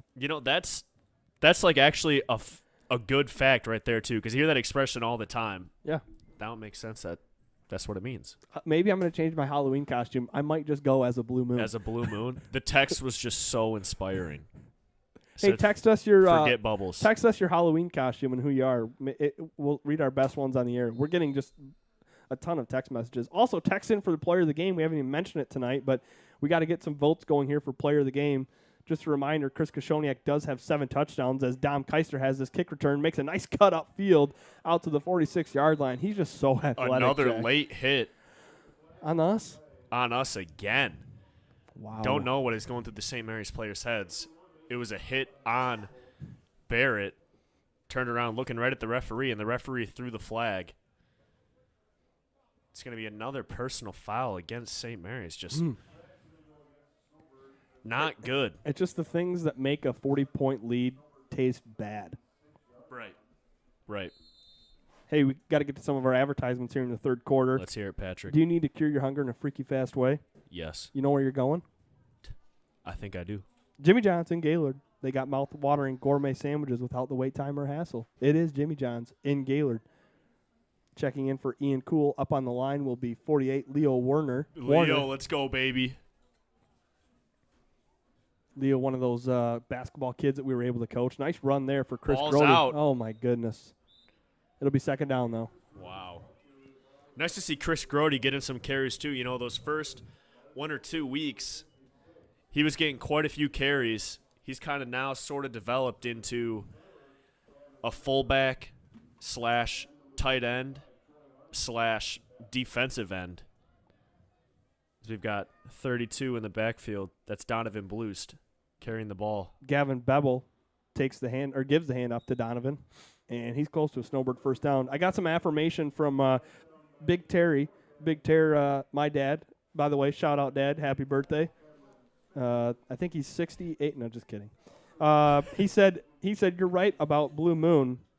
So got the affirmation there. There we go. I didn't even need Google. T.O. had the information. Today? Yep. Did you get him anything nice? Not yet, but there's still time. Not yet. So are you that guy? Are you that guy like? Oh, geez, another penalty. Flag comes in. It's going to be against the Birds as well. You're that guy like Christmas is coming around and you get out of Mass on the 24th and you're like, shoot, I forgot to give Addie a present. And you got to run up to 7-Eleven and get the nicest candy bars you can. The best bottle of wine I can find from 7-Eleven. Yeah, exactly. No, it's not Christmas Eve, but it's the 22nd or 23rd. Yeah. I'm a bit of a procrastinator. Yeah. Donovan Blues will come to the sideline. So will the rest of the Snowbirds, and that will end the third quarter. So after 3 quarters of play, the Snowbirds don't get a score, but Central Lake does. It's a 40-point lead, 86-46. We're back in a minute with the fourth quarter of Snowbird football on Next Level Broadcasting. Little Wagger Buick GMC in Gaylord sold more tires last fall than any other GM dealer up north. How? By not letting nobody beat our tire prices. The deals on Goodyear, BF Goodrich, and Firestone continue, with gift cards up to $200 on a new set of tires. With free puncture repair, alignment check, and tire rotation, nobody beats our tire prices. Get your next set of tires from Wagger Buick GMC in Gaylord. Know that Jimmy John's is everyone's go-to option for freaky fast subs. But did you know that they're unveiling new menu options? That's right, Jimmy John's new menu has something for everyone and is a great way to feed the whole family. So, whether you're watching the big game, hard at work, or taking the family out to eat, Jimmy John's wants to make finding a gourmet sandwich easy. The crew of Next Level Broadcasting trusts their pregame meals to Jimmy John's, and you should too, at Jimmy John's in Gaylord. Welcome back into fourth quarter football here on Next Level Broadcasting. Snowbirds lead 86-46 as we begin the final stanza. Gavin Bevel, the JV quarterback, in at QB for the Snowbirds. He's under center. Gets a toss here out to number 30. Oh, another flag as the ball comes out. Gavin got on it. Going the wrong way here, boys, assuming that's going to be on the Birds. That was JT Greenier on the toss play from Gavin.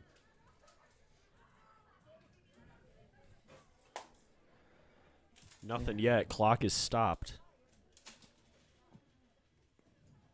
The Trojans are within striking distance of stopping this clock. It is going to be against the Birds. Jeez, oh, Pete's second half penalties. Another holding call. You know, the penalty is one of the few things that stops a running clock. That and the timeout in the running clock situation. Jack, can we just stop calling holding penalties on the Snowbirds and just stop calling? Right? I'm serious. I mean, you could call hold on every play. You can call hold. Yeah, just about. And there's some confusion here. Gavin Bevel finally hands it off to Greenier. He makes a cut, And he Ball's loses the out. ball again, and Central Lake is going to fall on it. So for back-to-back plays, Greener loses the football, and the Trojans will take over at the Snowbird 41-yard line. That's a nice recovery by Barrett. Who else did you expect to recover that ball other than Barrett? Yeah, he's all over the place. With Sabalski on the sideline, he's the man right now. The Trojans, it's going to be a first down and 10. They're at the 31-yard line of the Birds, knocking on the door, looking to stop this clock. Remember, text in your player of the game vote. We'll be tallying votes all throughout this fourth quarter. What's that number again, Patrick? It's on their screen, but it's 231-350-8988. Again, in the top right corner of your screen. And nice little scamper here for about 7 yards goes Steenwhite. It's a nice pursuit there by Bebel. Coming up from the free safety spot, looking to lay the boom on Steinwick. Steinwick just runs out of the bounds. Clock continues to run.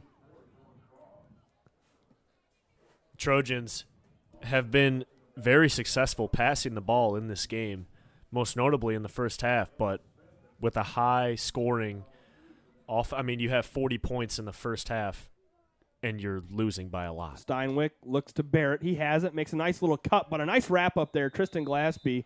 Gavin Bebel came to finish it off, but if Tristan doesn't hold on there, I don't know, Barrett might have been gone for 6, Jack. Yeah, and Barrett's been breaking tackles all night, so I almost expected him to break that one. Yeah. But a nice job there by Glaspie, able to hang on to it. That's a nice slant route right there, and good throw by Steinwick.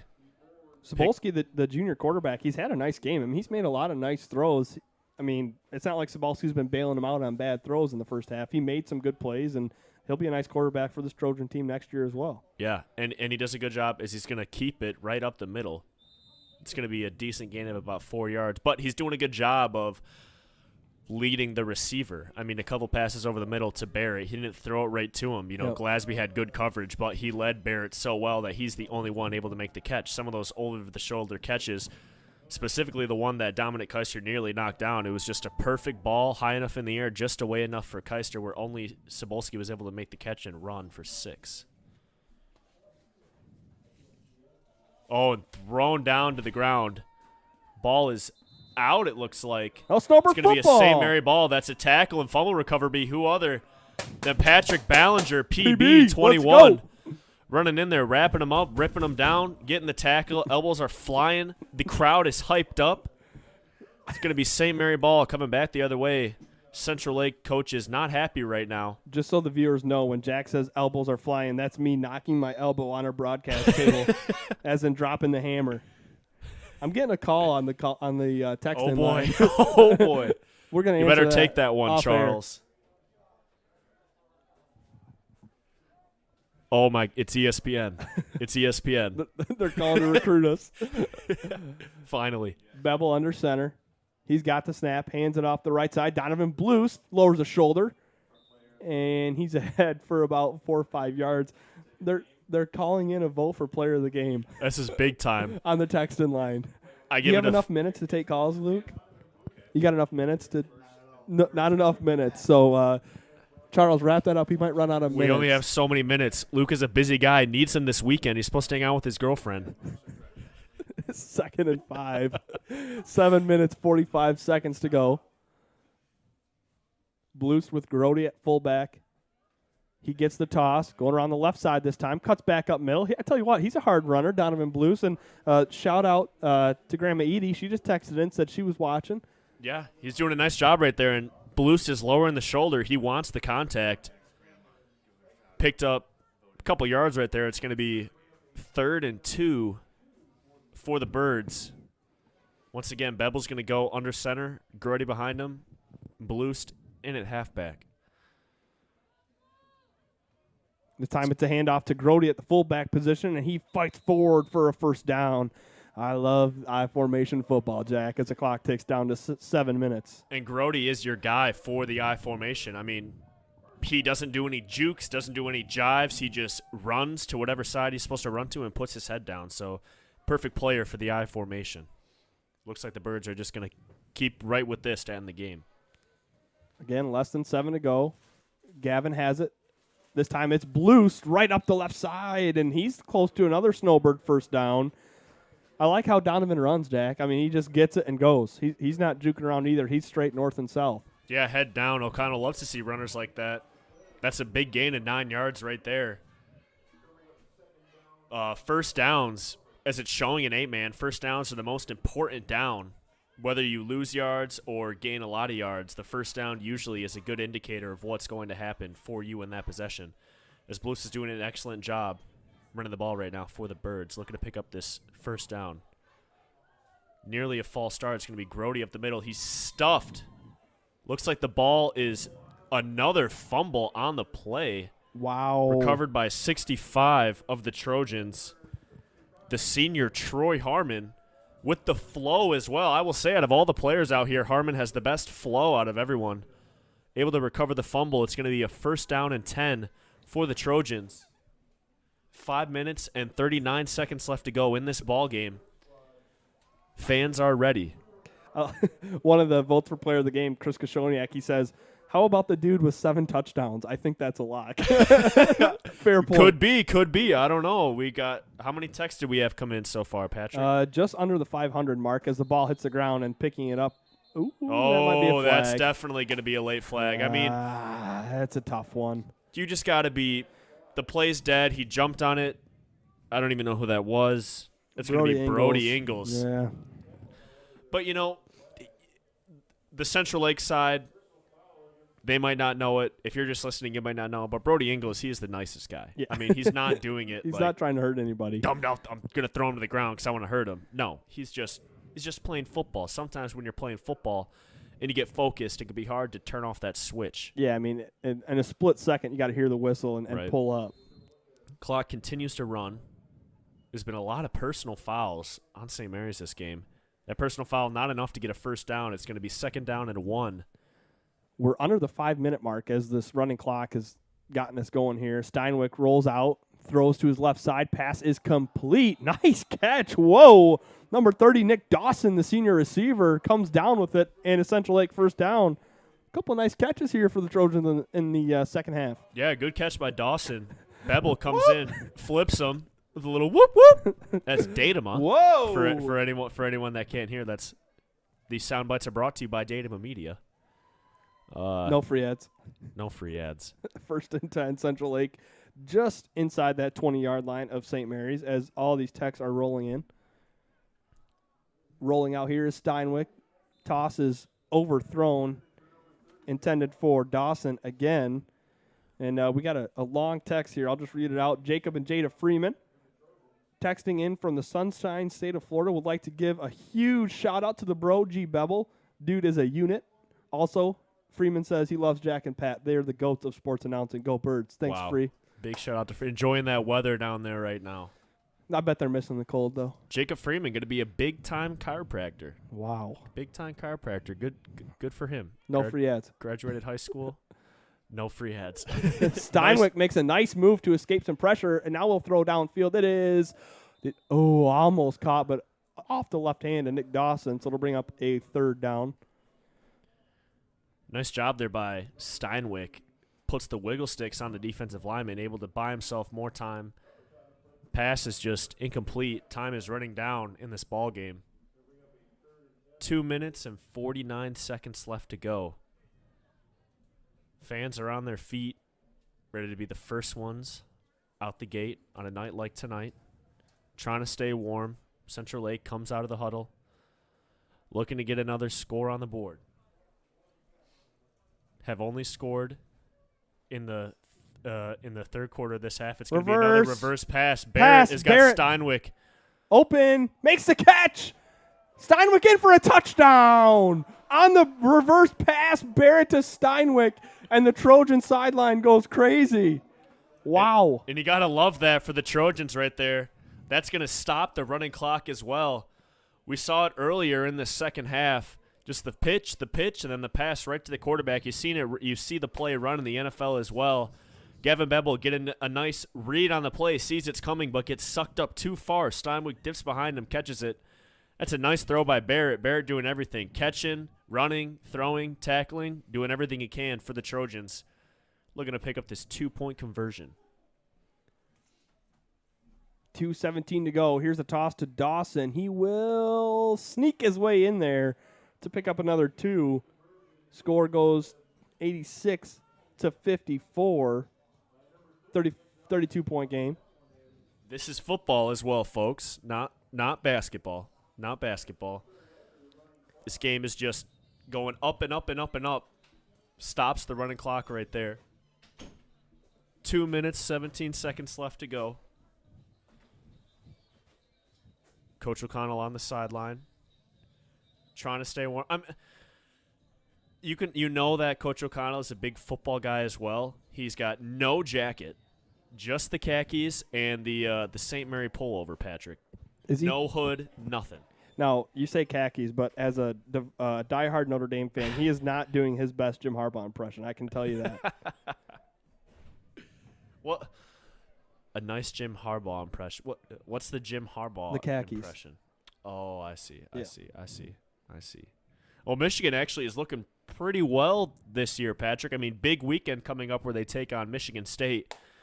They could beat State by 100, but I would love to see State upset them. I tell you what, MSU looked really bad against Rutgers on Saturday. Yeah. They got a lot to figure out, including the quarterback position. So, Michigan should take care of business. As much as it pains me to say that, Michigan should handle the Spartans with no trouble. As the kick goes out of bounds, but again, no flag thrown. He's like the official here on the near side, like almost reached for it, but he's like, nah, I'm not throwing it. Everyone already knows, and no one's running to get that ball over on the side. Someone's got to do it. The ball is just sitting there. Looks like it might be Johnny. Let's see who St. Mary's elects to send out there offensively. Ian Cool looking like he's getting ready to go out there right now for the Birds. Coach Boris in there giving him a nice talking to, making sure everyone's on the same page. O'Connell asking the referee some questions. And we're going to have the jumbo package out there for St. Mary's. Coach O'Connell wanting the running clock to get going again. Just line up in victory formation. Oh, they're going to be kneeling, Patrick. Yep, take a few knees and let's get out of here. 2:17 to go. Brody Jeffers will take the snap. And the clock will continue to run. Now, do they have 40 seconds per Yep, in between plays. Okay, yep. So that should be enough to now that should be plenty. If Central Lake doesn't come up on the line at all, I think Brody Jeffers could probably just stand back there when he takes the snap and not take the knee. Yeah, but that's when you get into the defense is pushing on the offense because they have to get to him to stop him. But this is the time where you're not supposed to really try, as we see fans are getting up. They are on the move. They know this ball game is over. Snowbirds will advance in this playoff. They will face the winner of Vesterberg and Mesick. They play Saturday. That game will be right here next weekend. We don't know the day yet. Either Thursday, Friday, or Saturday. I am a fan of the Thursday night game, though, Jack. I like that. I'm not minding it either. It's throwing off my week, because like I said, I'm expecting it to be Friday. Work through the week, get done with the broadcast on Friday, then you got 2 days to chill out, do what you want. Got to give a shout-out to a Central Lake player who was unable to make the trip for the Trojans, Kalen Pletcher. He says, go Central Lake. So big shout-out for him, and thanks for tuning in tonight, Kalen. Sorry you weren't able to make the trip. 52 seconds to go. It is third down, and with 48 to play, we'll see if they make the Snowbirds take another snap. I mean, can we just call this? And they're going to. It's not over till it hits 0, Patrick. I know, but you know what? Sometimes you could just call it. Anyways. But sometimes it is over. Yeah. It's not over till it hits 0, but sometimes it is over. Sometimes it is. 30 seconds. This is fourth down. The Snowbirds will just take another knee. So Central. And the players are already shaking hands. No, they're okay. They're going to run this one down, and I think that's the right move. Just don't make Central Lake take another snap. Yep, they're going to run it down. All right. So our final score here from the Gaylord Intermediate School field: Snowbirds 86, and they scored all those in the first half. Central Lake 54. Stay tuned for our post-game show. We will announce tonight's player of the game. right here on Next Level Broadcasting. Source and Gaylord Eye Care are proud to be offering their services to local communities across northern Michigan. With locations in Gaylord, Boyne City, and Bel Air, they're committed to serving you and providing a trusted source of credentials and experience. If you're struggling with anything vision related, don't hesitate to schedule a consultation and experience our friendly and experienced staff for yourself. All right, welcome back into the post-game show here on Next Level Broadcasting. Again, tonight's final score, Snowbirds 86, Trojans 54. So the Snowbirds survive and advance. Jack, there's a lot of stuff for the Snowbird team to clean up headed into next week, whoever we play. Yeah, Patrick, I mean, offensively they were getting everything they could. It's just the errors they got to work on. Defensively, letting receivers get behind them, I mean, that was a big killer. Sabalski was burning us on that. Big shout-out to Sabalski, Steinwick, and Barrett. Making plays. Dawson, the senior for the Trojans, out there making plays as well for his team. But the Birds just bigger, stronger, faster, just dominating Central Lake right there. Cordy with some nice runs. Kashoniak had about, what do you have, 6 touchdowns this game, Patrick? 7 touchdowns this game, tearing it up. Jeffers with some nice plays. But they just had to pick up those penalties, you know. The late hits, the blocks in the back, the special teams penalties, the holds. Yep. I mean, especially when you get into playoff football, the referees are going to be better. You know, you're getting into they need less and less referees each game, and they're going to take the best ones. So the officiating is going to be more on point. Saw that tonight. If you are the Birds, just got to be happy you're coming out with a victory in this game. All right. No injuries. Again, yeah, that's a big thing, too. No injuries as we head into next week, the second round of the postseason. Again, Snowbirds' big win. I'm just going to go out on a limb here. Player of the game tonight, big number 21, Patrick Ballinger, because of how he was dropping the hammer in the second half. He was fun to watch, and I know he's got family listening, so that'll make them happy, too. So whatever we can do to please the fans. Hey, folks, we appreciate you tuning in all season long here on Next Level Broadcasting. We live to see another day. For Alex Pudrin on the camera, Charles Strail, our executive producer, Luke Datema on the computer, and Jack Cordy, my co-host. I'm Pat O'Connor. We'll see you next week for round 2 of this playoffs on Next Level Broadcasting.